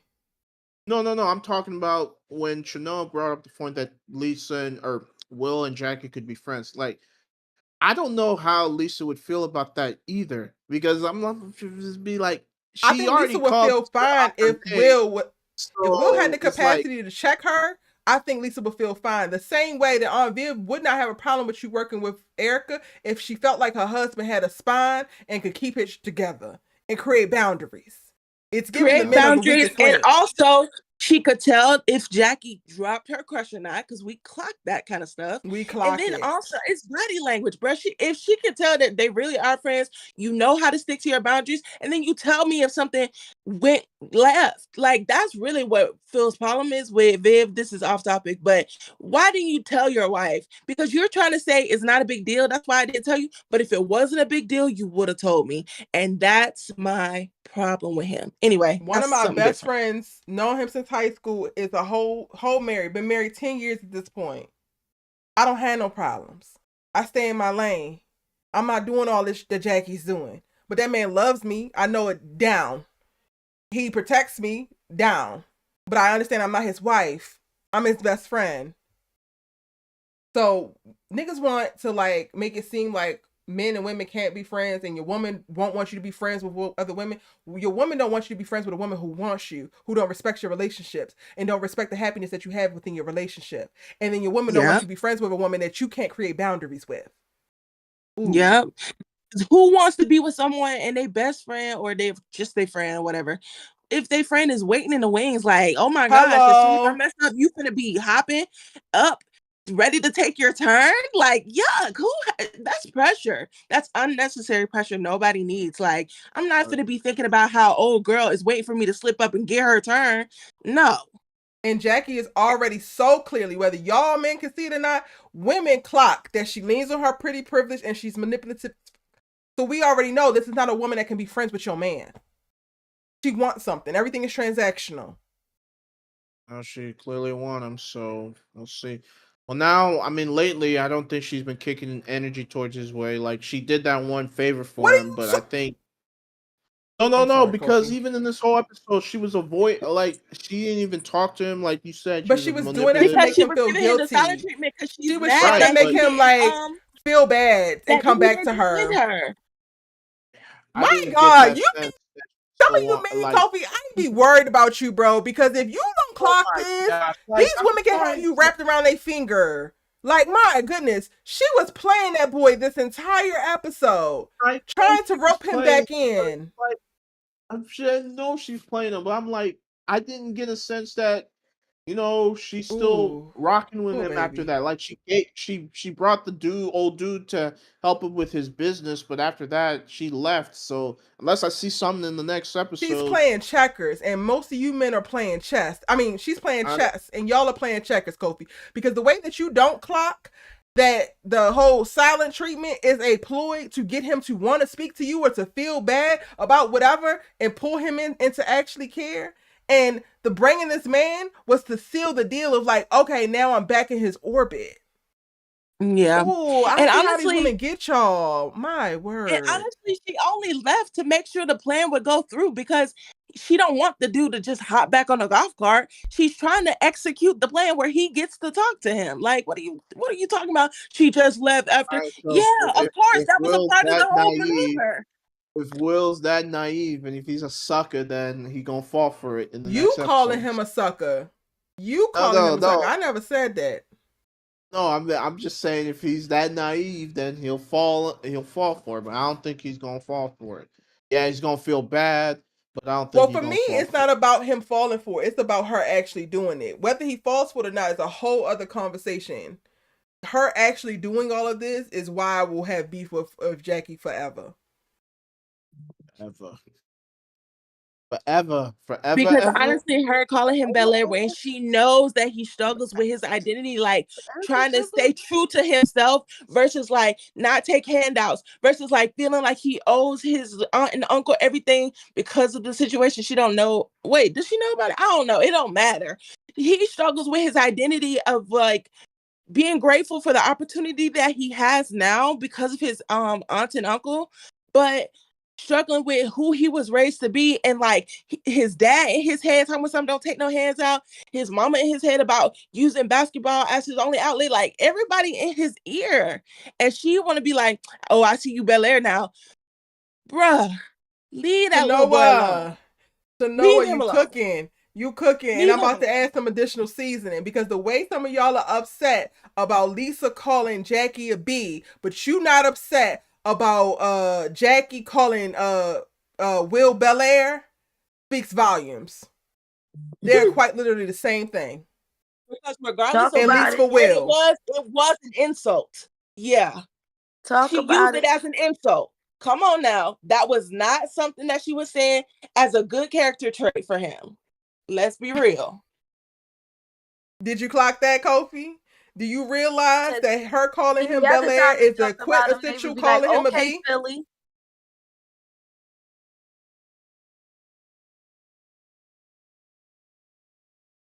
Kofi? Child, Kofi's sick of us. Kofi is sick of us. He is annoyed and over it. But I want people in the audience to clock that too. If you are mad about Lisa calling Jackie a B, then you also need to figure out what's the disconnect, because every single time that Jackie calls Will Bel-Air, it's a very similar tone and a very similar intention. She's using it as a weapon, not as a term of endearment.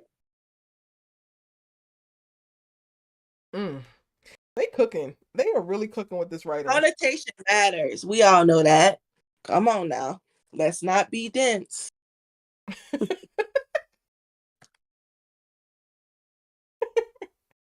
Is that it? What else happened? We talked about Mira and Carlton, Will, Lisa, and Jackie.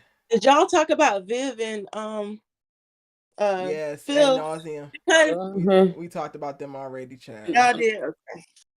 Because I feel like I just want to say this about it. Mm-hmm. Did anybody feel like Viv was a little bit like, oh, so you ain't finna be mad that you caught me having lunch with this? No. I didn't feel that. I feel like exactly what she said is what it was. he was using that to manipulate her. You are not. I agree. I agree with that. Yes, but also a little bit of like, so you ain't finna be mad. Maybe like, maybe a smidge. Yeah. Maybe a smidge. Just a tiny bit, yeah. But Kofi was like bigging up Phil. Like, yeah, he didn't feel a way. I'm like, oh, he felt the way. He just pretending like he didn't because he's trying to make a point. Yeah. And why is Sharif going so hard? Like, leave her alone. Well, where he at? Where the Sharifs at? Because I ain't seen not a one. Where they making you at, sir? Apparently pursuing the married women. Like, hey, bring that energy to somebody single. I knew it was going to be a problem when she was out with her girlfriends and the girl had the phone. I said, first of all, who does that? Why are you liking every picture? What is wrong with you? Yes, that blew me. That blew me. What? I was like, no, this is not even my Finsta. Like, come on. But you need a girl like that in your crew. You do. You need a girl like that in your crew because she gonna push you into circumstances that's gonna make you have harder conversations. And while you not technically supposed to do it, I wasn't mad at it. I said, stir the pot, please. Yep. Please because make Phillip hurt, and not just make his pockets hurt. Make Phillip hurt. He out here raining on everybody damn parade. He got a coked out son, like an unseen youngest daughter, another daughter that's running around here can't keep a man. Like Phillip need to feel. That's all I know. Don't do my girl Hill. She wasn't in one of those episodes, and I was like, no, I missed her. Mm-hmm. Yeah, she wasn't in 5. I wasn't see her for a second. At least I said, where's my girl? But she's been getting so much. 5, she's been getting a lot of like shine in the episode. So I was actually like, oh, okay, I get it, because they focused a lot of this season so far on her. Mm-hmm. Even if it was for a few seconds, I wanted to see my girl. But that's one of my favorite characters. Yeah. Do you think that Phil is going to stay representing the guy, even though he's just put like all his professional eggs in this basket at the detriment to Jazz? What do we think is going to happen? I be assuming the worst. Immediately, whenever y'all ask me questions as it pertains to Phil, I immediately say, what's the worst thing that can happen? And that's what I tell y'all. Because I assume the worst when it comes to Phillip. Valid. He doesn't move any other way but that. If he stops representing this man, he's going to wait until the 11th hour to do so. He's going to disrupt and tear up some things, and it's going to be the last ditch effort to save his firm that makes him disassociate. Or like, it's going to be like Vivian and Will pulling at his heartstrings of like, what about the community feel? And then he's going to be like, oh, okay. But he has already done so much damage. And I think that a bunch of other businesses are going to suffer, but he may be able to save Charlie's. Maybe by the skin of his chinny chin chin, and not necessarily because of his initial intentions. And let me ask y'all this. Did y'all think it was valid to cut ties with Erica immediately? No. I thought that was a dumb decision. Like, I understand. I'll like, get on his head all day for not telling Viv about the kids. But why would you this is so stupid. Are you dumb? You have a law degree. I said the same thing, I had a whole 30-minute rant about it. Kofi was like, he's trying to protect his marriage. And I'm like, this is not about his marriage. This cutting ties is performative as hell. Right? And that's when Viv was like, you always do the right things, but I don't feel it. I said, yes. Talk your talk. This is we see each other. I literally said that same thing. Because I'm like, that's dumb. And then she gave you the opportunity to be like, hey, like, you can't trust Erica at her word for nothing but business. When she was like, yo, this is dumb. Don't make this decision because all our clients going to be back with us. Ain't no finishing out, no contract, nothing. It's immediately means immediately. So I'm like, and you still chose to like put all your eggs in this one controversial behind basket? And drop Ashley is your daughter. Just told Erica that you're not gonna see her again. Well, Ashley is your daughter. Oh yeah, just want to walk on his head. I just thought that was insane. Hey, Alicia, welcome in, boo. How far is Hilary gonna get to this close to this wedding before she calls it off? Child, Can y'all down the hear me? aisle. Yes. She gonna get Okay. right We down the heard aisle. question. Child, she might make it to the end of the aisle. Jazz Look is at gonna his have to face holler and out go, Dwayne Wade style. I mean, Dwayne Wayne That's what I style. think is gonna happen. I ain't gonna hold you. I think Jazz is coming after her. Baby, please.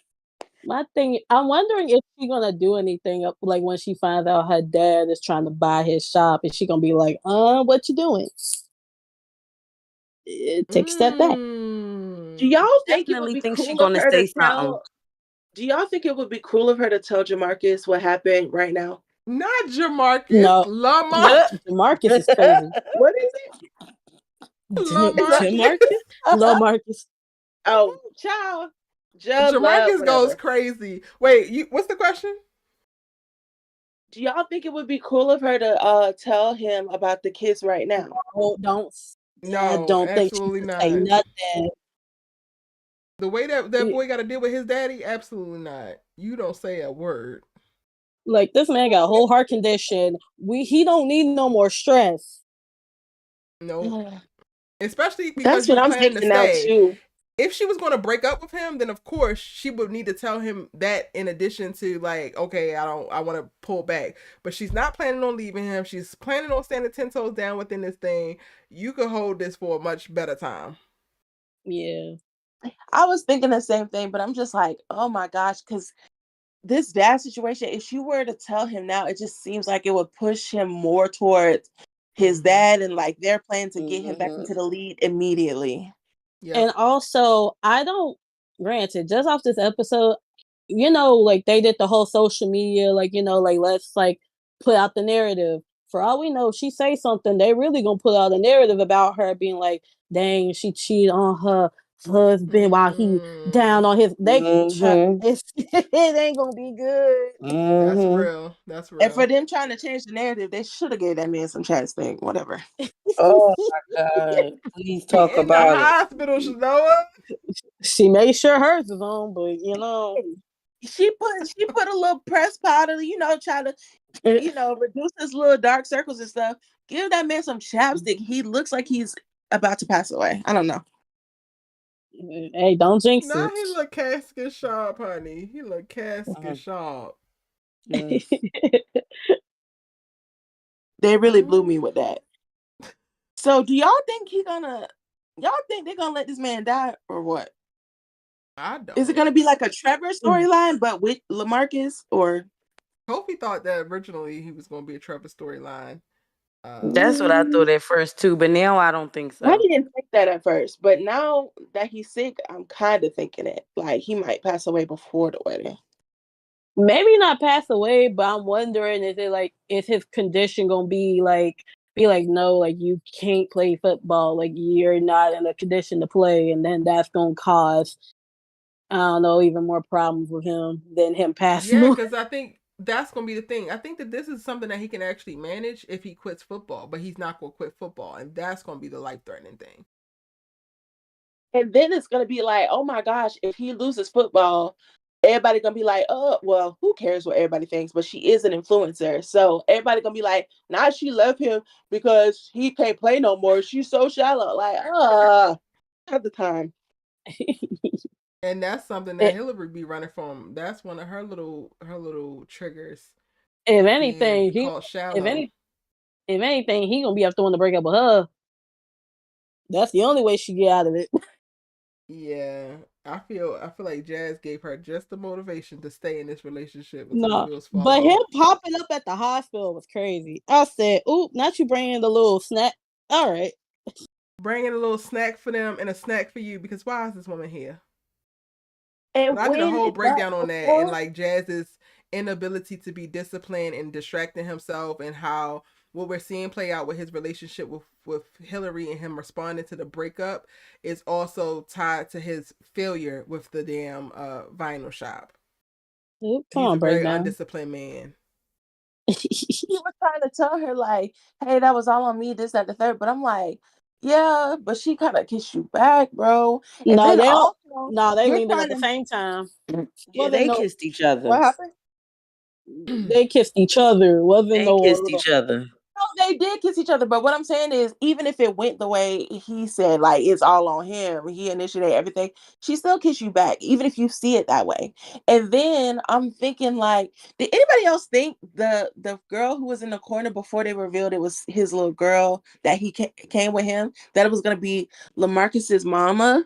And I was like, ooh, that's gonna be tea. For a split second, I was like, oh, not Lamarcus's you thought mama. Lamarcus's mama saw them. Was the one who saw them. Yes, child. That would have been drama. For a But split I second, don't until know she if said, your little friend family waiting. knows Him bringing Hilary his little and Jay and stuff. him bringing his little yeah to the hospital. I'm like, what are you doing?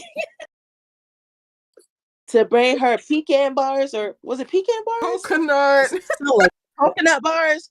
Yeah, I said, This only the second day. This happened yesterday. It's not been a full 24 hours. And you already up here with baked goods, homemade at Because he was that. checking her temperature. I mean, and whether Homemade. I'm not It's the even way- going to even just though- talk about the characters I dislike being manipulative. That was a manipulative choice for Jazz, because he did not come up there because he was concerned for Lamarcus, of course. He came up there to check Hilary's temperature. And because they just had that kiss, they just had that moment, he needed to physically be in her presence to maintain the air of what that was. Yeah, because my thing is the fact that I really thought that was crazy. It's the fact that even though they broke up, he was like, "Oh yeah, my mom and dad, my mom's like, yeah, your mom still said, hey, give these to Hilary. They still care about her." Well, I don't think it's his mom made them. I think it's his mom's recipe, like he made. Okay. But it's the mama recipe. I don't know. But Shanola. yeah, I thought we that gotta was listen from back Les to that one. Field. I thought his mama made it. Because he said, "Oh, my mom and He dad said give their my mom's consults." coconut bars, but that could also mean that it's her recipe. I didn't think it meant that she made them. That would be extra insane. I think I thought of it because he was like, my mom and dad give their concerns. Oh yeah, he did. That's why I was thinking like, oop.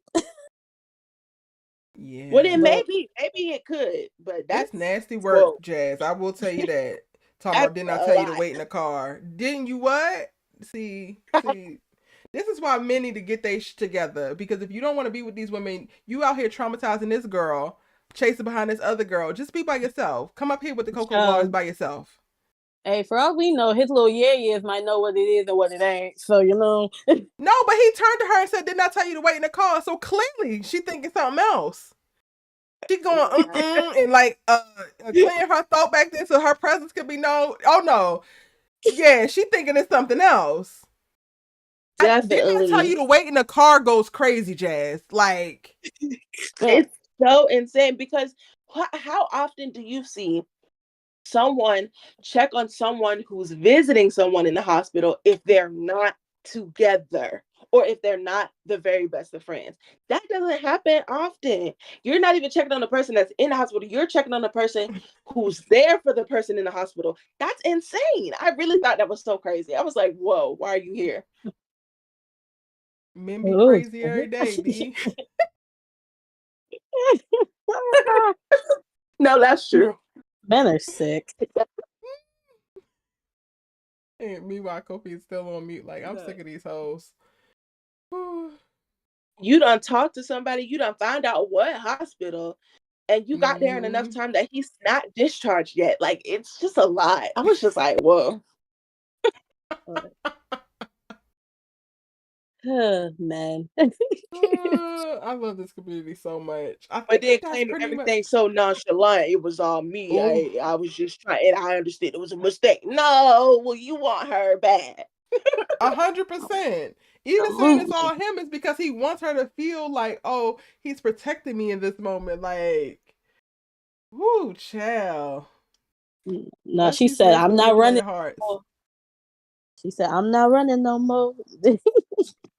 And he gonna live to regret them damn words. And I was just gonna say to Erica, I said, I know he toe up when she said that. I know that punched him right in the throat. Okay.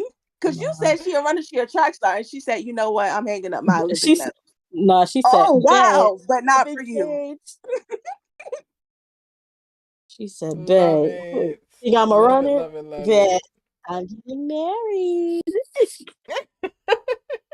Bruh, she literally Literally. was like, "Oh, okay. Well, I'm gonna go ahead and retire then, but My- not for you though." Wait, he Oh broke my up with God. he broke up with her first, right?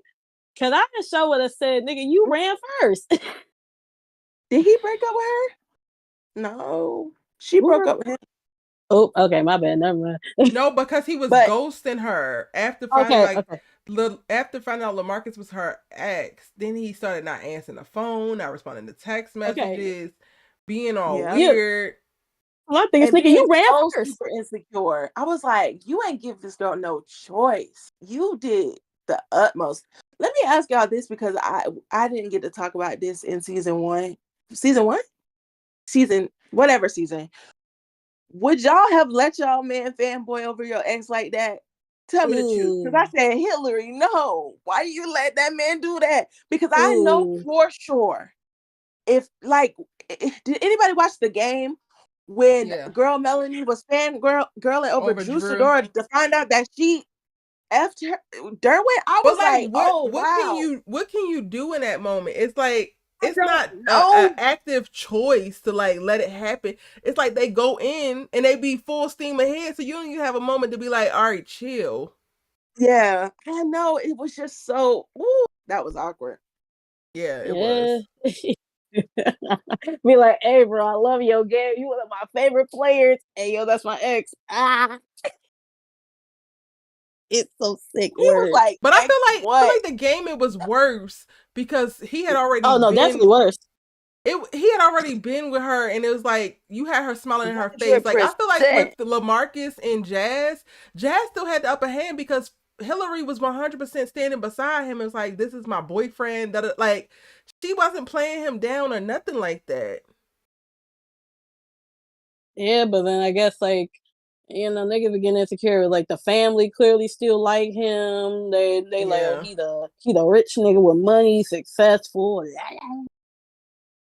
But also, you dating a rich girl from like she was born in Bel-Air. You think that she don't have a gaggle of rich exes? That's her norm. Like Jazz B for real. Yeah, but he probably ain't think it was gonna be that nigga. Only imagine who all is coming out the woodworks as Hilary's exes. Look at her. I don't know, but it's definitely gonna be. What'd you say, Kofi? Just wish she would have told him and give him the heads up that my ex is coming. Like the fact that he had to find out. Wait, did she know? That left a nasty taste in my mouth. Well, I ain't gonna. Oh, you know. So. Yeah, she could have did a little Jazz. better. It was just so awkward. I just was like, I don't know. If my man ever put me in this situation, I would have something to say. My God, but also that's for me. I don't know. Maybe this is because I feel like I'm a very like observant person and I'm very cautious. Period in real life, like I observe everything first. Like I try not to rush in to anything, especially given my lived experience and being in the industry. When I approach, I am not initially fanning out regardless. So if I'm with my man, I'm gonna see how he interacts with her first. Like I'm gonna say my pleasantries of hello, hello, hello. But before I like gush over anybody, I'm going like at least do an initial audit of like what the hell is happening here. Yeah. Like how do you know the banks? Yeah. I'm gonna think that Jazz acts that, but I'm gonna think it first and then peep the scenery. You gotta scope the scenery out. But I'm not a gusher in general, so okay. I know it's Fresh Prince of Bel-Air, and I know like they're two different shows, but like I know Hilary's fiance in Fresh Prince died. So I'm like, could they? I mean, oh that's yeah, something that's swirling around a lot. A lot of y'all have talked about that. I don't think they're going down that road. I don't think they're going down that road either. I think they'll go through with the marriage, but I don't think they're gonna get married. The only thing I fault Jazz for is to bring in that old girl, his sneaky link or whatever he wants to call it, to the hospital. Like, brother, you got to keep it more player than that, man. I mean, That wasn't the same girl from the first episode, was it? No, it wasn't. It So was it's a like different group. she don't see you with two different little bops like that. It's like, damn. But then again, and like, y'all, well, now that I really think of it, when y'all talking about the original and what storylines are going to transfer over and what aren't, if they don't necessarily do the Trevor storyline, then I do think that they're going to still do the will they won't they. So we might not wind up seeing Jazz and Hilary get back together for another season and a half, maybe, because Jazz and Hilary don't get together until the end of the series, right? I don't think they get together. Period. I'm like, I don't remember them together at all. No, Jazz ended up marrying in the OG series. Ended up marrying old girl from What's the her Cosby name? Show. Yeah, Jewel. Charmaine. Charmaine, Jazz married Charmaine. Aaron Molina White. Hilary and Jazz never dated at all in the original. So no, he had a crush on her until he didn't. Yeah. He did. Yeah, he ended up with old girl Karen Molina White from. He got which with I thought they were Charmaine. going to introduce her character into this universe, but I guess they haven't. I thought that was what was going to happen, but they haven't done that yet. Unless this old councilwoman is supposed to be her. Ooh, because I was thinking at the end of the episode, I was like, y'all old high school friends, y'all don't da da da da. And I'm like, Oh Lord, yeah. we might not get Jazz and Hilary at all then. We might have gotten a little tidbit that we were going to get, and that might be all we ever see. Yeah, because Alicia, I don't know for you, I felt the vibes between her and old girl, like they was like talking. Just a smidge, like it was just a tiny bit. Because I'm like, y'all reminiscing and stuff. I'm like, they could do something with this if they wanted to. Y'all get close trying to save the record, the vinyl shop. Yeah, I was literally going to say that, especially because she's the councilwoman who is like so gung-ho about gentrification right now, and his stuff is on the chopping block, and she's like, no, you gotta keep it, and she just literally was the last push that he needed to send them pickers back to feel like, nah, I'm gonna keep pushing, I'm gonna keep thugging it out, whatever he said. So I definitely see that there's a potential for a little something. I don't know. Something. I see it. Yeah. And I'm like, she cute, so I feel like she'll put him in his place too. So I don't know, we gonna see. Man, that could be his Jewel. Who knows? Could be. I remember Jewel now. This don't got nothing to do with nothing. Came up I with did just that whole say thing. that that's. Oh no, go for it. Oh, this didn't have anything to do with anything. I just wanted to say that I love Jazz, but he be getting on my nerves because why did you let Ivy kiss you that day? Even when you and Hilary weren't together, you should have leaned back. That still gets on my nerves. Okay, that was he was just playing games. He was just saying, "Hey, you better get with me before he's gone." Hey, you want me? What you gonna do? And you see what happened when you play goofy games? You win goofy prizes. Now your girl is laid up with a retiree who don't realize that he need to be damn retired, standing on business because of some shit you done said and done. Congratulations, you played yourself. Right to heart. Congrats, you played yourself. Though. I don't think he meant that. I just think he said that because he's hurt. Honestly. Yeah, but he play meant stupid games, win stupid prizes. He meant that, and it's not untrue.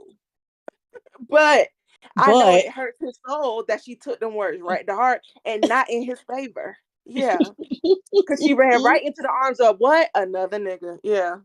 No. Last season it blew me though, because I forgot what episode it was, but they had both like just kept missing each other. I said, stop playing with me. I'm like, bro. Ciao.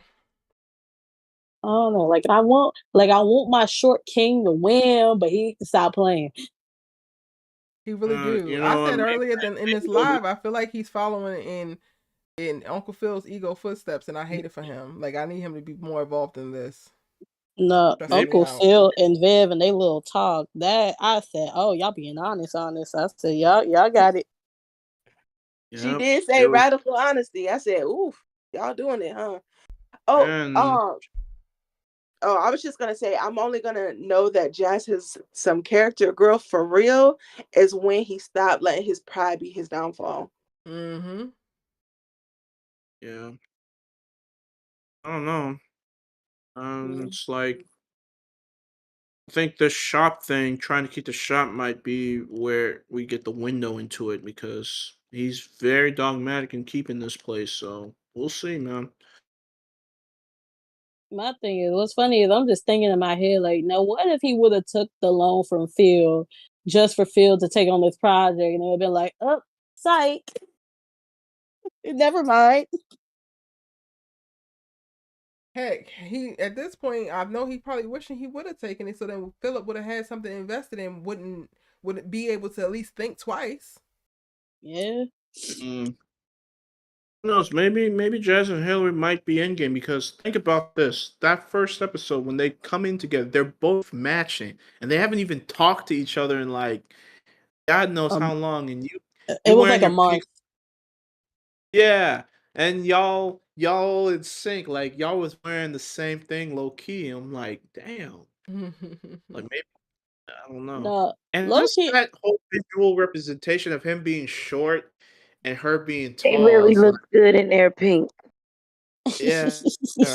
I mean, Erica made the comment last live about like it's the fact he's short, and I kind of wanted her to expand on that a little bit because I'm like, what does that have to do with anything? But it's like, you Did you watch the know, live? I did expand on it. Did you watch it back? Oh, yeah, oh, I It's did, but also like they ain't never gonna let Hilary wear flats. So he's not even that much shorter than her, but you never gonna see it because she always have I on said heels it's because the she's fact that that girl. I said it's the fact that she's short. He's short because most women want a man that's taller than them. So it takes a certain level of like mental gymnastics to like allow yourself to give in to attraction to a man who yeah. doesn't check off all of your physical specifications. And from what we have because seen, specifically with Lamarcus, she is not dated. It's not like she got a fetish for short. So typically, the height works against y'all, whether it's right or wrong. The same way that dark skin works against me at times, depending on who it is, height works against y'all. And to me, I said that to specifically to say, Jazz is running around here being all insecure, but she is doubling down, cosplaying Muslim, reassuring you, and you short. Like, what else do you want in reference to validation?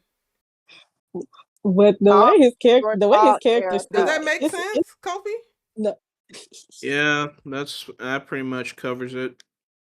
Nah, it seems like Jazz only with tall women, and I'm like, hey, if you find you got that confidence, Hello, he clearly got the personality of something to pull him. Yeah, and like I because said, and he both got the girls face. came in. Both of his Well, women I that think that's the thing too. He's a very confident man.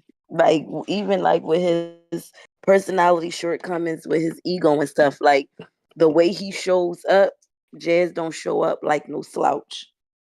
Yeah, And that's a Which trait. makes it so much worse when he gets the girl and then now all of a sudden you want to flip the switch and now all of a sudden you not confident. Like, what the hell? I ain't signed up for this. Now you insecure. What?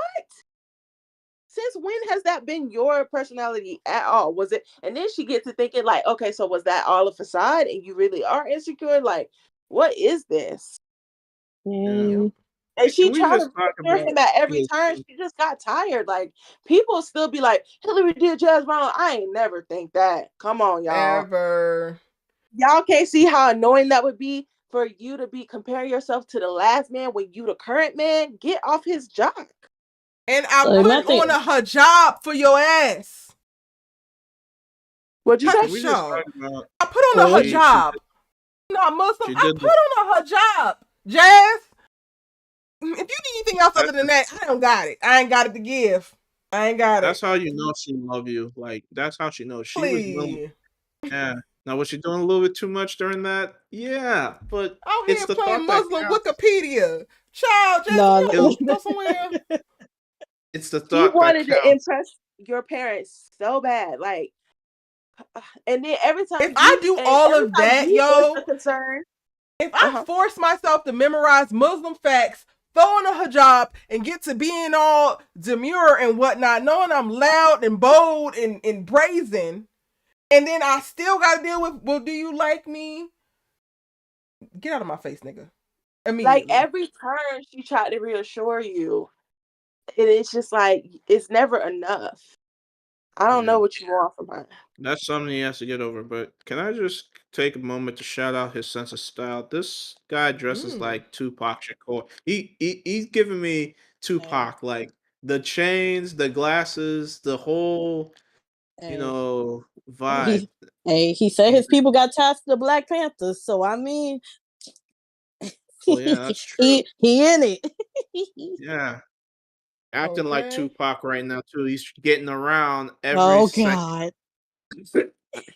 Get around, still clown with the underground when we come around. Oop, I can't. Oh, there was that. That's what I wanted to say. Also, she brought when you were insecure about her not really wanting you to meet the parents, she immediately rectified it. So like, bruh. Okay. I just wanted to get on his head one more time. Do you think the parents like did you ever think that Hilary's mom and dad approved of her relationship with Jazz, or were they like we just said don't that they don't have you? an opinion either way because they already messed up when she was with Lamarcus and tried to push that on her, so they decided they're not gonna do that no more. They actually said it out their mouth. Yeah, but here's the thing. I don't think this excuses anything with Jazz, but I think part of it probably was like because then wasn't he seeing them like showing Lamarcus hella love, like hella like hey, la la la la la. It's like you just fanned out over this boy, and then you see your girlfriend's family just all hugged up, and it's like, oh God. Yeah, it's but also it's I'm thinking lot. like they've been broken up for how long though? It's like it'd be different if this was like her ex from like a couple months ago. I think they were broken up for like a hot little minute before you got with her. So it's yeah, there's a lot. She clearly could have been spun the block on him before y'all got together. Shit, it's the fact that they were only back together for a month before he popped. Well, less than a month before he popped that question. That part. Well, he they said, say when a man know, he know, and he knew. Hold your peace. Don't be waiting like Duane waited till the last minute to declare your love for your girl. Like, make sure you say something before she walked down the aisle. I'm just saying. Okay, please. I can't. That's what you gonna do? They already know what happened the last time you declared your love for her. Like the ladies was not so pleased. Like they thought it was whack. So I'm not trying to have you be. We don't like think it's whack. We know it's whack. It felt like manipulation. Like when people throw that out when you know you're about to get dumped, it gives loser. Sorry. Well, I didn't think it was whack. I thought he was being honest, but I'm not going down this rabbit hole again. Okay, so y'all got it. I'm not doing it with y'all. I'm not. He could be 100% honest, and he could be honestly whack. I'm high on the hill for Jazz in that. I will. I'm sorry. It's interesting, and we don't got to go too far on it, but it's interesting because you're saying that you're gonna die on the hill that Jazz's profession of love was whatever you would dub it to be, as in great, but he said it to a woman in a heterosexual relationship, situationship, whatever, and other heterosexual women explain to you why it didn't work, and you want to argue and die on the hill that it actually is right versus listening to women and adjusting fire. And then when we say that y'all got blind spots, you want to fight that as well. Like this is quite literally the manifestation of a blind spot, because you want to die on the hill of like that speech was perfectly fine, but heterosexual women are telling you that it's not, and we're the ones who have to receive it and internalize it. So is the point of it to just say whatever you want to say, or is the point of it for the person to feel a certain way? And if it is the point of it for a person to feel a certain way, then when do you adjust fire when your words are not eliciting the feelings that you're claiming that you want them to feel? Okay. So clock it. I just got a question. So what should he have said in that moment then? Like, how would you have fixed it? Because I'm trying to figure it out. I don't even remember the full thing altogether. I just remembered there was some bullshit. So I would have to go back and listen to it to rewrite it. But in this moment, I'm like wanting to coach my friend Kofi off of this hill because men would love to plant their flags on these type of heels, but it's like, do you want to be right or do you want to be in relationship? And I know one thing he could have said is like, yo, I'm very insecure about the fact that you dated a top draft pick or whatever, and I'm letting that insecurity affect how I move in my relationship with you. The first thing he should have did was take accountability for him being in his feelings, not talk about how he loved her so bad and like, don't leave me, baby. Whatever he said, I can't remember. Wasn't either. it something along the lines of I'm up, you up, let's be together? Wasn't that the like crux of it? What he was saying something like, he said something like it. She said, I couldn't get out of bed for days, and like my heart, like I don't never want to feel that way again. Can you promise me that I won't feel that way? And he was like, no, I can't promise you that. Like love hurts. I can't promise you that you're not gonna feel that way. But I'll take a chance with you. Will you take a chance on me? Yeah, and nobody's asking him to lie. And this is my issue with communicating with men. And this is not specifically no shade to you, Kofi, but I struggle with communicating to men because y'all like to have deductive reasoning and go to specific points that were not made. Nobody's asking him to lie, but we're also saying that your speech did not move her. So you want these trite words that are honest for you, but fall flat and actually mean nothing and elicit no sense of security or stability for me moving forward in a relationship with you to move me. And now you mad because they don't move me, but then you're also saying, well, I don't want him to lie. He don't have to say nothing. If that's the case, if you can't figure out what she needs in reference to how she needs to be loved, then cool. You can't figure it out. You do not get a participation prize for just showing up and saying some shit. Yeah, and could have apologized for dropping his communication off. Like he ghosted her for days at a time and just was giving her silent treatments and just being super petty. Like none of that leads to a healthy relationship. You talk about love hurt, you're making it hurt on purpose. Like talk about that. Love don't gotta hurt. Let's not even get on the love thing because I won't even have to ask you whether or not it's going to hurt in the future if you never talk about how you love me, because it's not the point that you love me. You're not showing me that you love me, and that's the problem. Oh, all right. Well. And again, Kofi, it's not loving me how you see fit to love me. It's loving me how I need to be loved. Yeah, I agree. I mean, I hear what y'all are saying. So, look, I don't know what he finna do. I don't know where his heart is right now. So, I just distracted. I don't know. Everywhere it ain't supposed to be. But then he wants to keep his shop. He wants to get his girl back. He wants to be accepted in this way. He wants hella dollars, but he is taking no actual actions to align himself with any of those things coming to fruition. Good luck. What, the shop? Oh, I mean, no, I was just saying. I mean, he was gonna get ready to sell his car. I mean, he was gonna make a tough decision, and right. But even that is like a reactionary decision because what are you going to do to generate the money that you need? Taxes come every single year, babe. Technically, they come every quarter for businesses. Yes, that's what I'm talking about. You trying to do these last ditch Hail Marys. You might win a game or two off a Hail Mary, but nobody's building a whole franchise football team off of Hail Marys every single game. Yeah. My thing is, I'm wondering were the taxes just kept increasing? Because I wonder why was he so far behind? They do. They can, especially as the property values rise within certain neighborhoods. But like again, you also, it's not like something that comes out of the blue. You see Starbucks moving in and this, that, and the third. You have to compete. You can't just stay the same, bringing in the same amount, but you see all of the changes happening within your neighborhood. You know that the property values are rising, which means your taxes are going to rise. Granted, I don't know if this was like if this was going to be a helpful solution anyway, but wasn't he Will's Uber driver in like the first episode? Like, have he, not saying that was going to help, but like, was that even still something he was doing to at least bring in more side something? We didn't get to see any more of that. Well, he said it because that was one of his things that he was like, yeah, and you're a come up for me and I'm a let down for you. Are you gonna be happy when people see you with a fucking Uber driver? I'm like, you not even hyping up yourself. You own a whole business, nigga. Like what?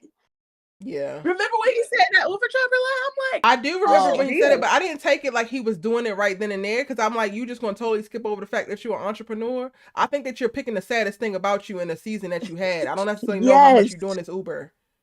Okay. So sad. Okay, sir. He always like saying Jazz, something that made me sad. don't piss and me I off. love him. That's the thing. Like, you love him as a character, which is what makes it more infuriating because it's like we literally see the best for you, and basically we're arguing with you, and you're forcing Hilary to argue with you about your greatness. Like, who wants to do that? I don't. You think you ain't shit? Let's believe it. Go ahead, because I'm tired. And this is the last thing I want to say. This is the last thing I want to say about Jazz. I need to whack him one last time. You telling me, oh, I love you, and you the only girl I ever said that to besides my mom. So I do not care. Okay, can we get off my brother's neck now? Like this, we've Never. extended on this point enough. Okay, we will get off his neck when he deserves it. I mean, like, he wanted her to feel like such a special snowflake. Okay, Jazz, nobody cares about that. Jeez. You know what's tea about this though? It's like 20-something Erica would have been eating all of this up. Ooh. Because I can't hold you. I would, ever so slightly. Baby, the way they would get me every time, you're the only girl that I really. Now, what does that mean? Okay, y'all got it. I'm done, bro. I got nothing else to this, man. Like, no, because when you think about it logically, literally, what does it mean? Just because you love somebody in the past doesn't mean your love for me it will be any diminish if you've healed. Like, your love for them has nothing to do with your love for me. Like, I don't care if you love somebody else before you love me. Who gives a damn? Yeah, all right. But y'all still, never mind. Let's got it. We still I want have a question, guys. How do we done. really feel about Lamarcus? Do we really feel like he loves Hilary? Because I don't. Yes. Oh, damn it. I don't just hit me kind of weird.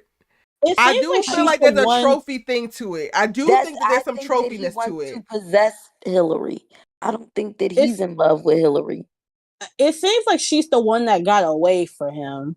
And he's like, and maybe it's something like that. Like, I see him maybe being the guy that gets a lot.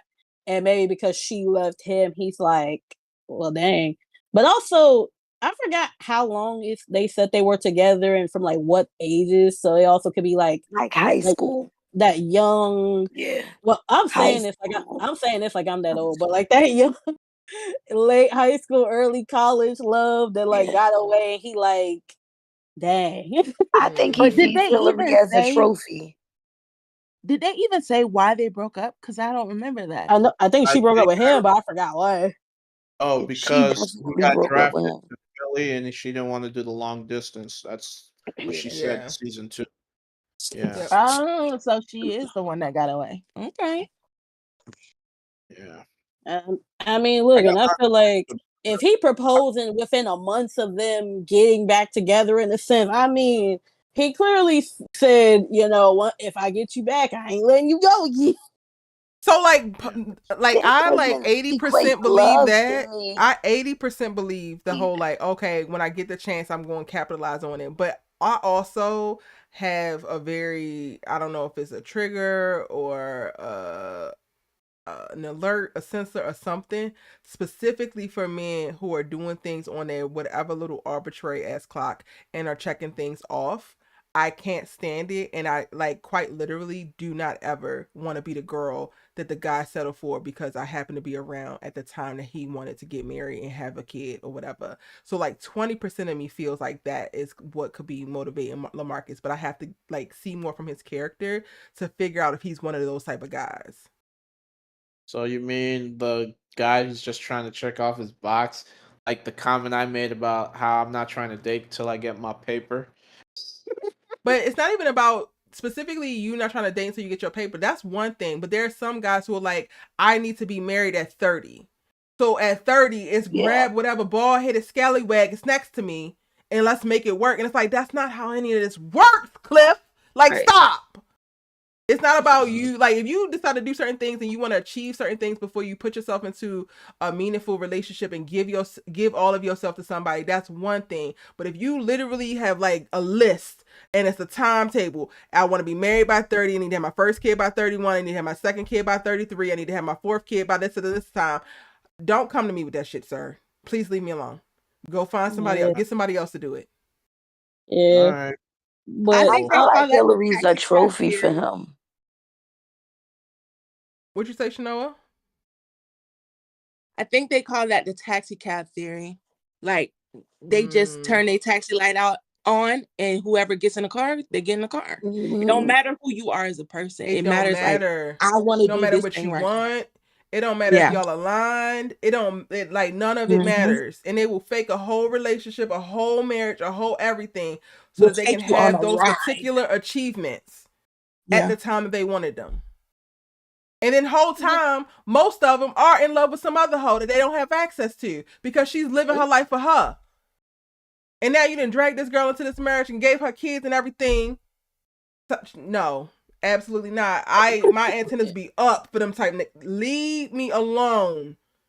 Because I'm going to jail. Yeah, I get that, but I also feel like, I don't know, I feel like Hilary also didn't have to go on the plane. She didn't have to accept the proposal. Like, 100%. What I'm saying is, I don't necessarily know if he's that type of character. 20% of me feels like he's that kind of character, but then the other 80% feels like, okay, he's taking the opportunity. He said if he ever got another chance, he was going to go for it. So I just don't know enough about him to figure out which one it is fully. Yeah. And also with this accident, we might not know because I'm like, well, yeah, this will give us a chance to see him in a different way. But I also think that Lamarcus represents her father too, like that needs to be taken care of and all of that. Like she's attracted to what she's seen, right? But not knowing, I'm not gonna say the hell that her mother is going through, but like this picture perfect that you think is picture perfect is not that at all. Like your mom is not even with it like that. But I think that in the like deep in her subconscious, like Lamarcus represents that for her. And even when she was trying to decide if she wanted to go on a trip or not, and you seen her mother and father having an argument about themselves, but talking to her about what she had going on, like she sees like a level of her father in him. And so it's familiar to her in a sense. And she's attracted to that.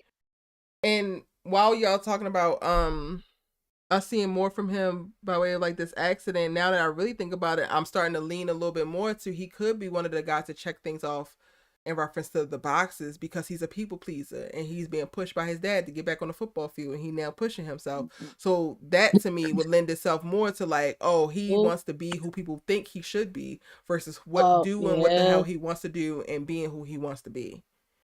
No, I tell you, I'm avoiding those men like the plague. Oh, if it comes down to it, he taking Hilary or his dad? Who he picking? I can't wait to see. That's what I was gonna say. Like, I want to see more how this situation pans out with his health and his dad pushing him, because that really shows you like a major character flaw. You cannot make your own decisions, and you're gonna let your dad. It's just like a mama's boy. He's being a daddy's boy. You gonna let your daddy run you? Oh How no, you gonna run our ask something household? about So that means your daddy me. running our household then, right? You not the head of our house. Your daddy Right. is. That's what I'm saying. It's just like a mama's boy. It's that same type of deal. Correct. That's why I avoid them men like the plague. They not worth their weight in salt. The rub ain't worth the squeeze. I mean, I never had no beef with Lamarcus. I thought he was just even in the second season, like he was being like he wanted Hilary back, but he was also valuing her and pouring into her content house and whatnot. So it was like, so I hated to see him go collapse like that. So I'll be interested to see what his disposition is going to be as he tries to get his health in order. Like, would he listen to Hilary or would he listen to his dad? That's the $1 million. He was pouring into her, but he also was doing it while he knew that she had a man. So that wasn't the best thing for him to ever do either. That showed a lack of caring about her as a person and how she's currently in her own situation. Not that he has any loyalty to god darn Jazz. But what I'm saying is he didn't care that she's currently in a situation. He's not one of those guys that's like, I just want to see you happy. No, I want to see you happy with me. That's who exactly. So and he knows we haven't seen him boundaries and did the most. We haven't seen him tap into like Hilary's heart either. Like Phil, everything is this big grand gesture. Thank you. We appreciate it, right? But we haven't seen him really love Hilary. Like stripped down, bare bones, love her. Everything is this big grand gesture. Like he's almost trying to like buy her love and affection. Kind of love I'm not bombed saying he a little bit. absolutely love bombed her 100%. Like she mentioned the billboard, he go get a billboard. Like, how do you know that's not something that she wanted to achieve on her own and you didn't give her the opportunity to do so? So I don't have beef with Lamarcus, but I got my eye on him. I don't know how I quite feel about him. I don't feel like he's just it might be subconscious. I feel like a part of it he meant to do when he was like trying to shoot his shot, but some of it is subconscious too, which makes me annoyed. But I don't know. I'm not like it's not settled well with me. I don't like it. I don't know. I don't dislike him, but he gets very much. We need more episodes with him because it's kind of hard to just read him. We need more episodes with him. Hey, how this whole football thing shakes out is going to be a big old factor. Because if he let his daddy bulldoze over him, yuck. I can't stand a man who can't stand up for themselves and doesn't have a mind of their own, because so many men, like it or not, are followers. They don't form their own opinion and they don't stand up for what they believe in unless they homie think it's cool. So if he cannot stand up to his daddy to protect his own health, like if the doctor say he can't be doing this and he try to do it anyway, it's just gonna be a lot about how this relationship with his dad and football pans out on like if I think he's cool. Is you cool? No. I wish we could see more of like what their previous relationship was like before they broke up the first time.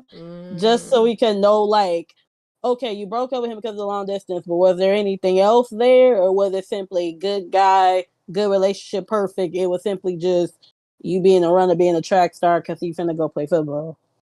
Like,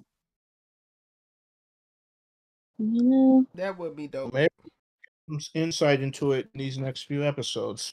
And was it also a little bit of the back of your head, like, oh, he finna go play football, he might have a chance to go into the NFL? Do I not think he's gonna be the kind of guy who gonna be able to keep it loyal, keep it cute with all the groupies that might be around? Like, you know, sometimes you're like, okay, you have a man of stature and they have more access to women, but that doesn't give them the excuse to cheat. So if you have a little inkling in your head, like, this dude ain't even gonna be right, like, I can't even trust him to do long distance. Was that a part of it? You know? So I'm wondering. I'm definitely wondering. Because there are some people you know that you could trust doing long distance. Like, you can't never trust nobody for real. But you don't have that thought in the back of your head, like, I know this, as soon as he get to Texas and I'm in Florida, he finna be doing the most. So I'm not even finna go there with you because I have to be in your face to keep you loyal. As soon as I'm out of sight, I'm really out of mind. Like, no. And especially somebody young coming into popularity and a lot of money. That's a recipe for disaster.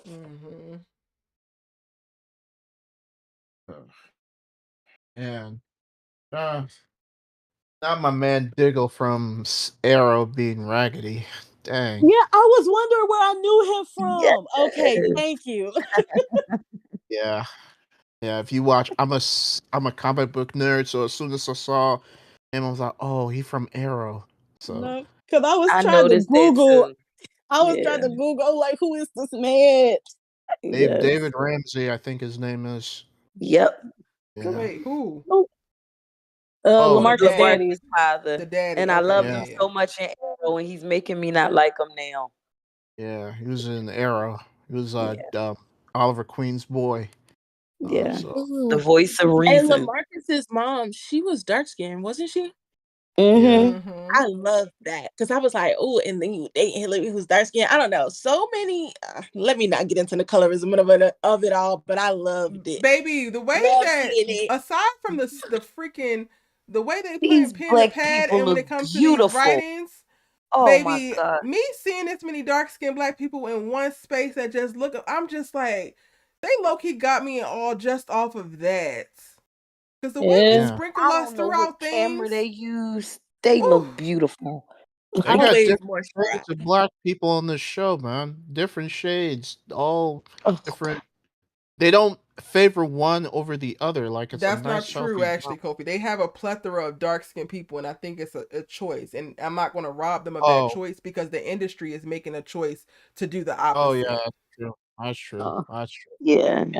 Can I just give a There is shout a out reason to why Vivian, Phil, Carlton are black as hell. That is on purpose. Hilary, all of that is on purpose because they weren't that way to begin with. The way that they have like given preferential treatment to dark skin on this show is freaking phenomenal. Yes. And we deserve it. Absolutely.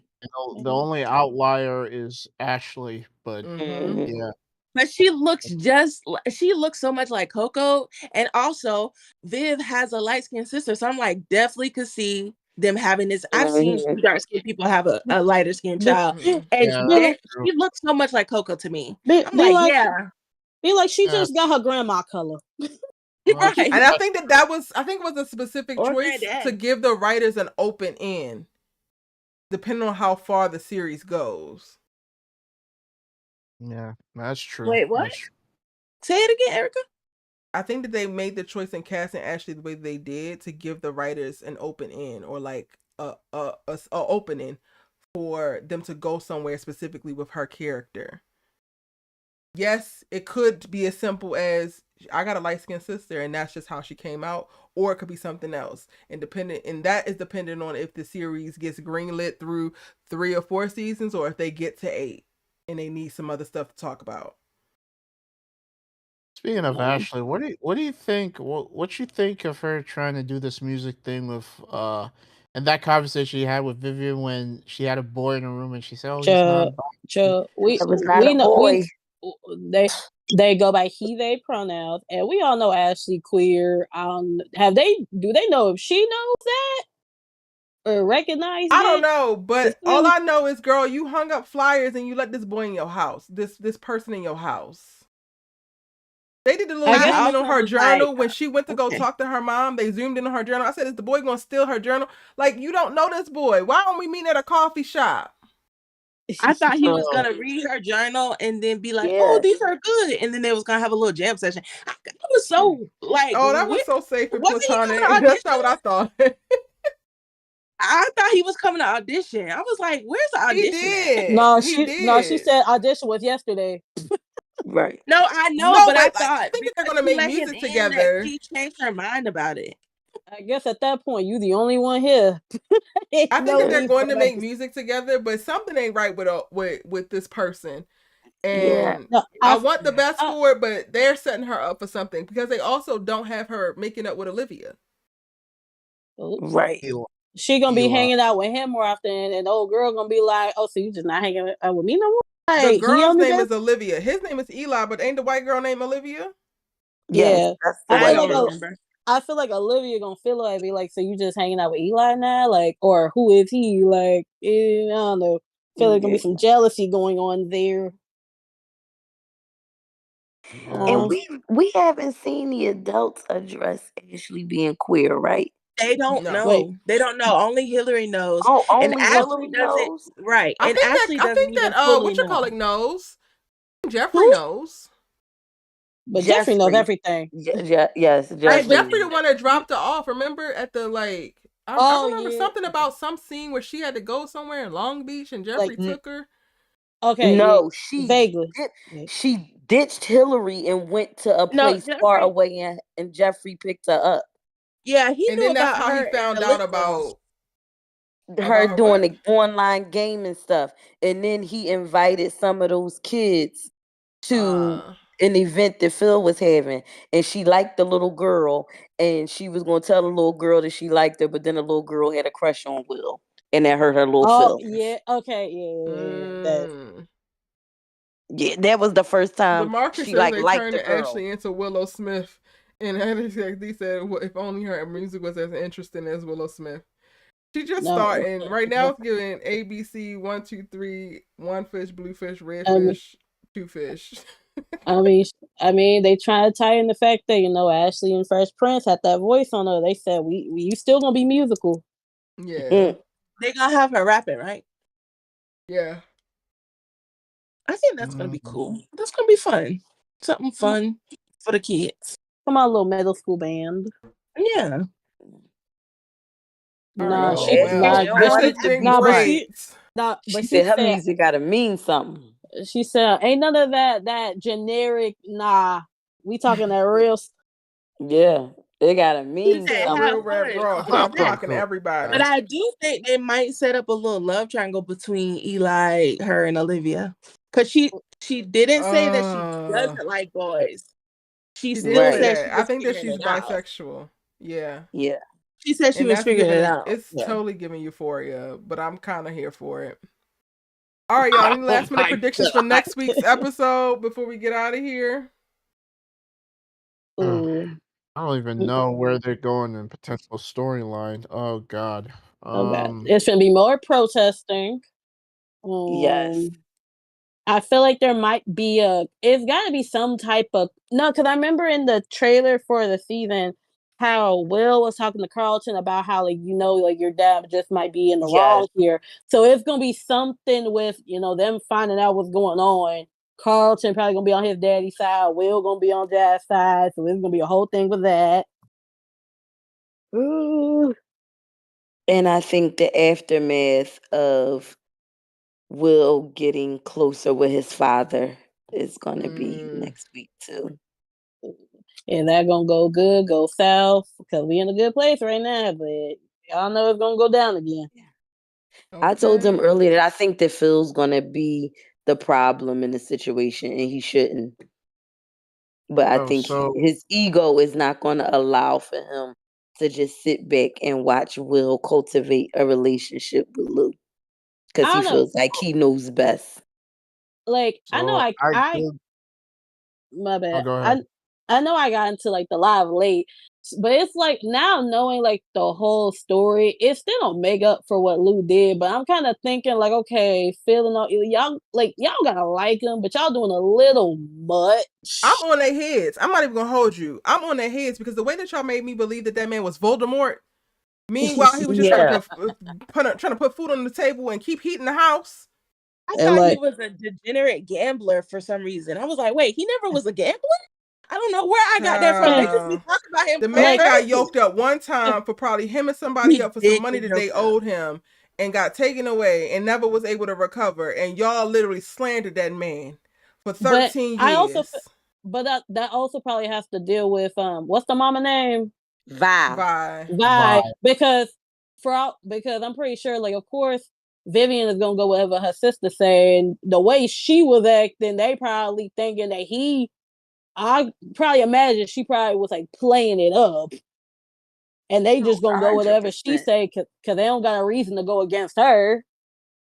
And I'm on all their heads about it. I'm on all of their heads about it because it's ridiculous. I didn't understand all of Vi's animosity. She acted like he did her crazy. When the man beat her. I really thought the man beat her. I don't know what I thought. I thought he left them on purpose. I know he went to jail, but I was like, wait, so did he cheat on you or something? I didn't understand. Did he have a baby on you? He went to jail still loving you. Y'all was still together at that time. I was like, wait, still together? Wait, they were still together when he was in jail? Yes. Yes. I missed when he that. went to jail, they were still together. I'm like, where's all this get the heat money from? And never came back. And then she got mad about it after sending him to go get the heat money. Baby, listen here. I'm not sleeping in this cold house another night with my baby. Go get what's owed to you. And that turned into him It the puts so salt. much into perspective, man. For Because real. did they say how long he was in jail for? He been going. Will ain't seen him in 13 years. So we don't know how he long ain't been I in feel jail. at jail. least half of that he was in jail. Yes, I was gonna say at Okay. least 5. I'll give it 8 to So- 10 probably. So I googled the rest of the season, and I got the episode titles for the remaining episodes, and you guys are not gonna believe what the title is for the last episode of the Oh season. God. Oh Lord, here we You go. want me to tell? Y'all want me to tell you? You gotta Go say it for now. it. Yes. Say it. Yeah. It's titled "Save the Best for Last." Does that sound familiar to anybody? No. What is it? Ain't that wait. Say it again. Save the best for last. Save the That's best for last. Yeah. Is that a song title? No. Because aren't it's- all the episode song No, titles? No? it is a song title. Yeah. But what song? It might be is some. Yeah. We looking up. Yeah. It's. Mm. I mean, if y'all don't want me to read the synopsis for it, I'm cool. I'm with it, nosy. I'm reading it. You don't gotta read the synopsis, but I want you to tell me what you are equating this title to. The last year. Hold on. Let me look. I mean, that doesn't give too crazy. Like they always saying, "Save the best for last." Right, Like, Kobe, you made it seem like you just got an inkling in your spirit. We getting off of here. I actually am working on my synopsis breakdowns for the rest of the season, so I'll talk about that then. Y'all, it's been real. We're pushing 4 hours. Oh my God. Tired. Yeah, I got here real Oh, late. dude, that's the title. You know why it makes sense? Y'all ever watch Different World? That was the title of the last episode of season 5, the 2-part episode. When I don't remember that stuff. Duane did his Kobe? baby please thing. When Yeah. old boy did the big one at the wedding? Yeah. Is that Whitley and Duane? Oh, come. Yes. Okay. Good night. Lord. All right. Good Y'all night, like the live Oh for me, pretty God. please. Yo, give pull that the live a like. Check out the episode 4 breakdown. 5 and 6 will be up in a second. Oh my God. I'm not fooling with them. Peacock better stop playing with me. Please. Well, hey E, are you caught up on the family business? You got videos up? I haven't checked. Yes, I have episode 9 up. I also have the synopsis for episode 10 breakdown up, and my cousin is editing right now my conversations about LC versus Junior, which should be up tomorrow, and then Junior versus Roman, which should be up tomorrow. Oh yay! I got something to go watch. Yay! That finale probably not gonna get. Oh. I don't feel like they're gonna be able to get to everything. That's gonna piss me off. No, they not. And yeah, we went live for the family business yesterday, so then you can also watch that. We talked about some of the predictions and stuff like that too. All right. Well, good night, y'all. Good night, everybody. Good night. Thank y'all for the great conversation. Shout out to Peacock and Bel-Air for giving us really great programming. I'm looking at maybe Sunday, maybe, I don't know, y'all, for a Reasonable Doubt Live, but I will announce it on my community posts. So be on the lookout for that. And thank y'all so much for your support. Good night, everybody.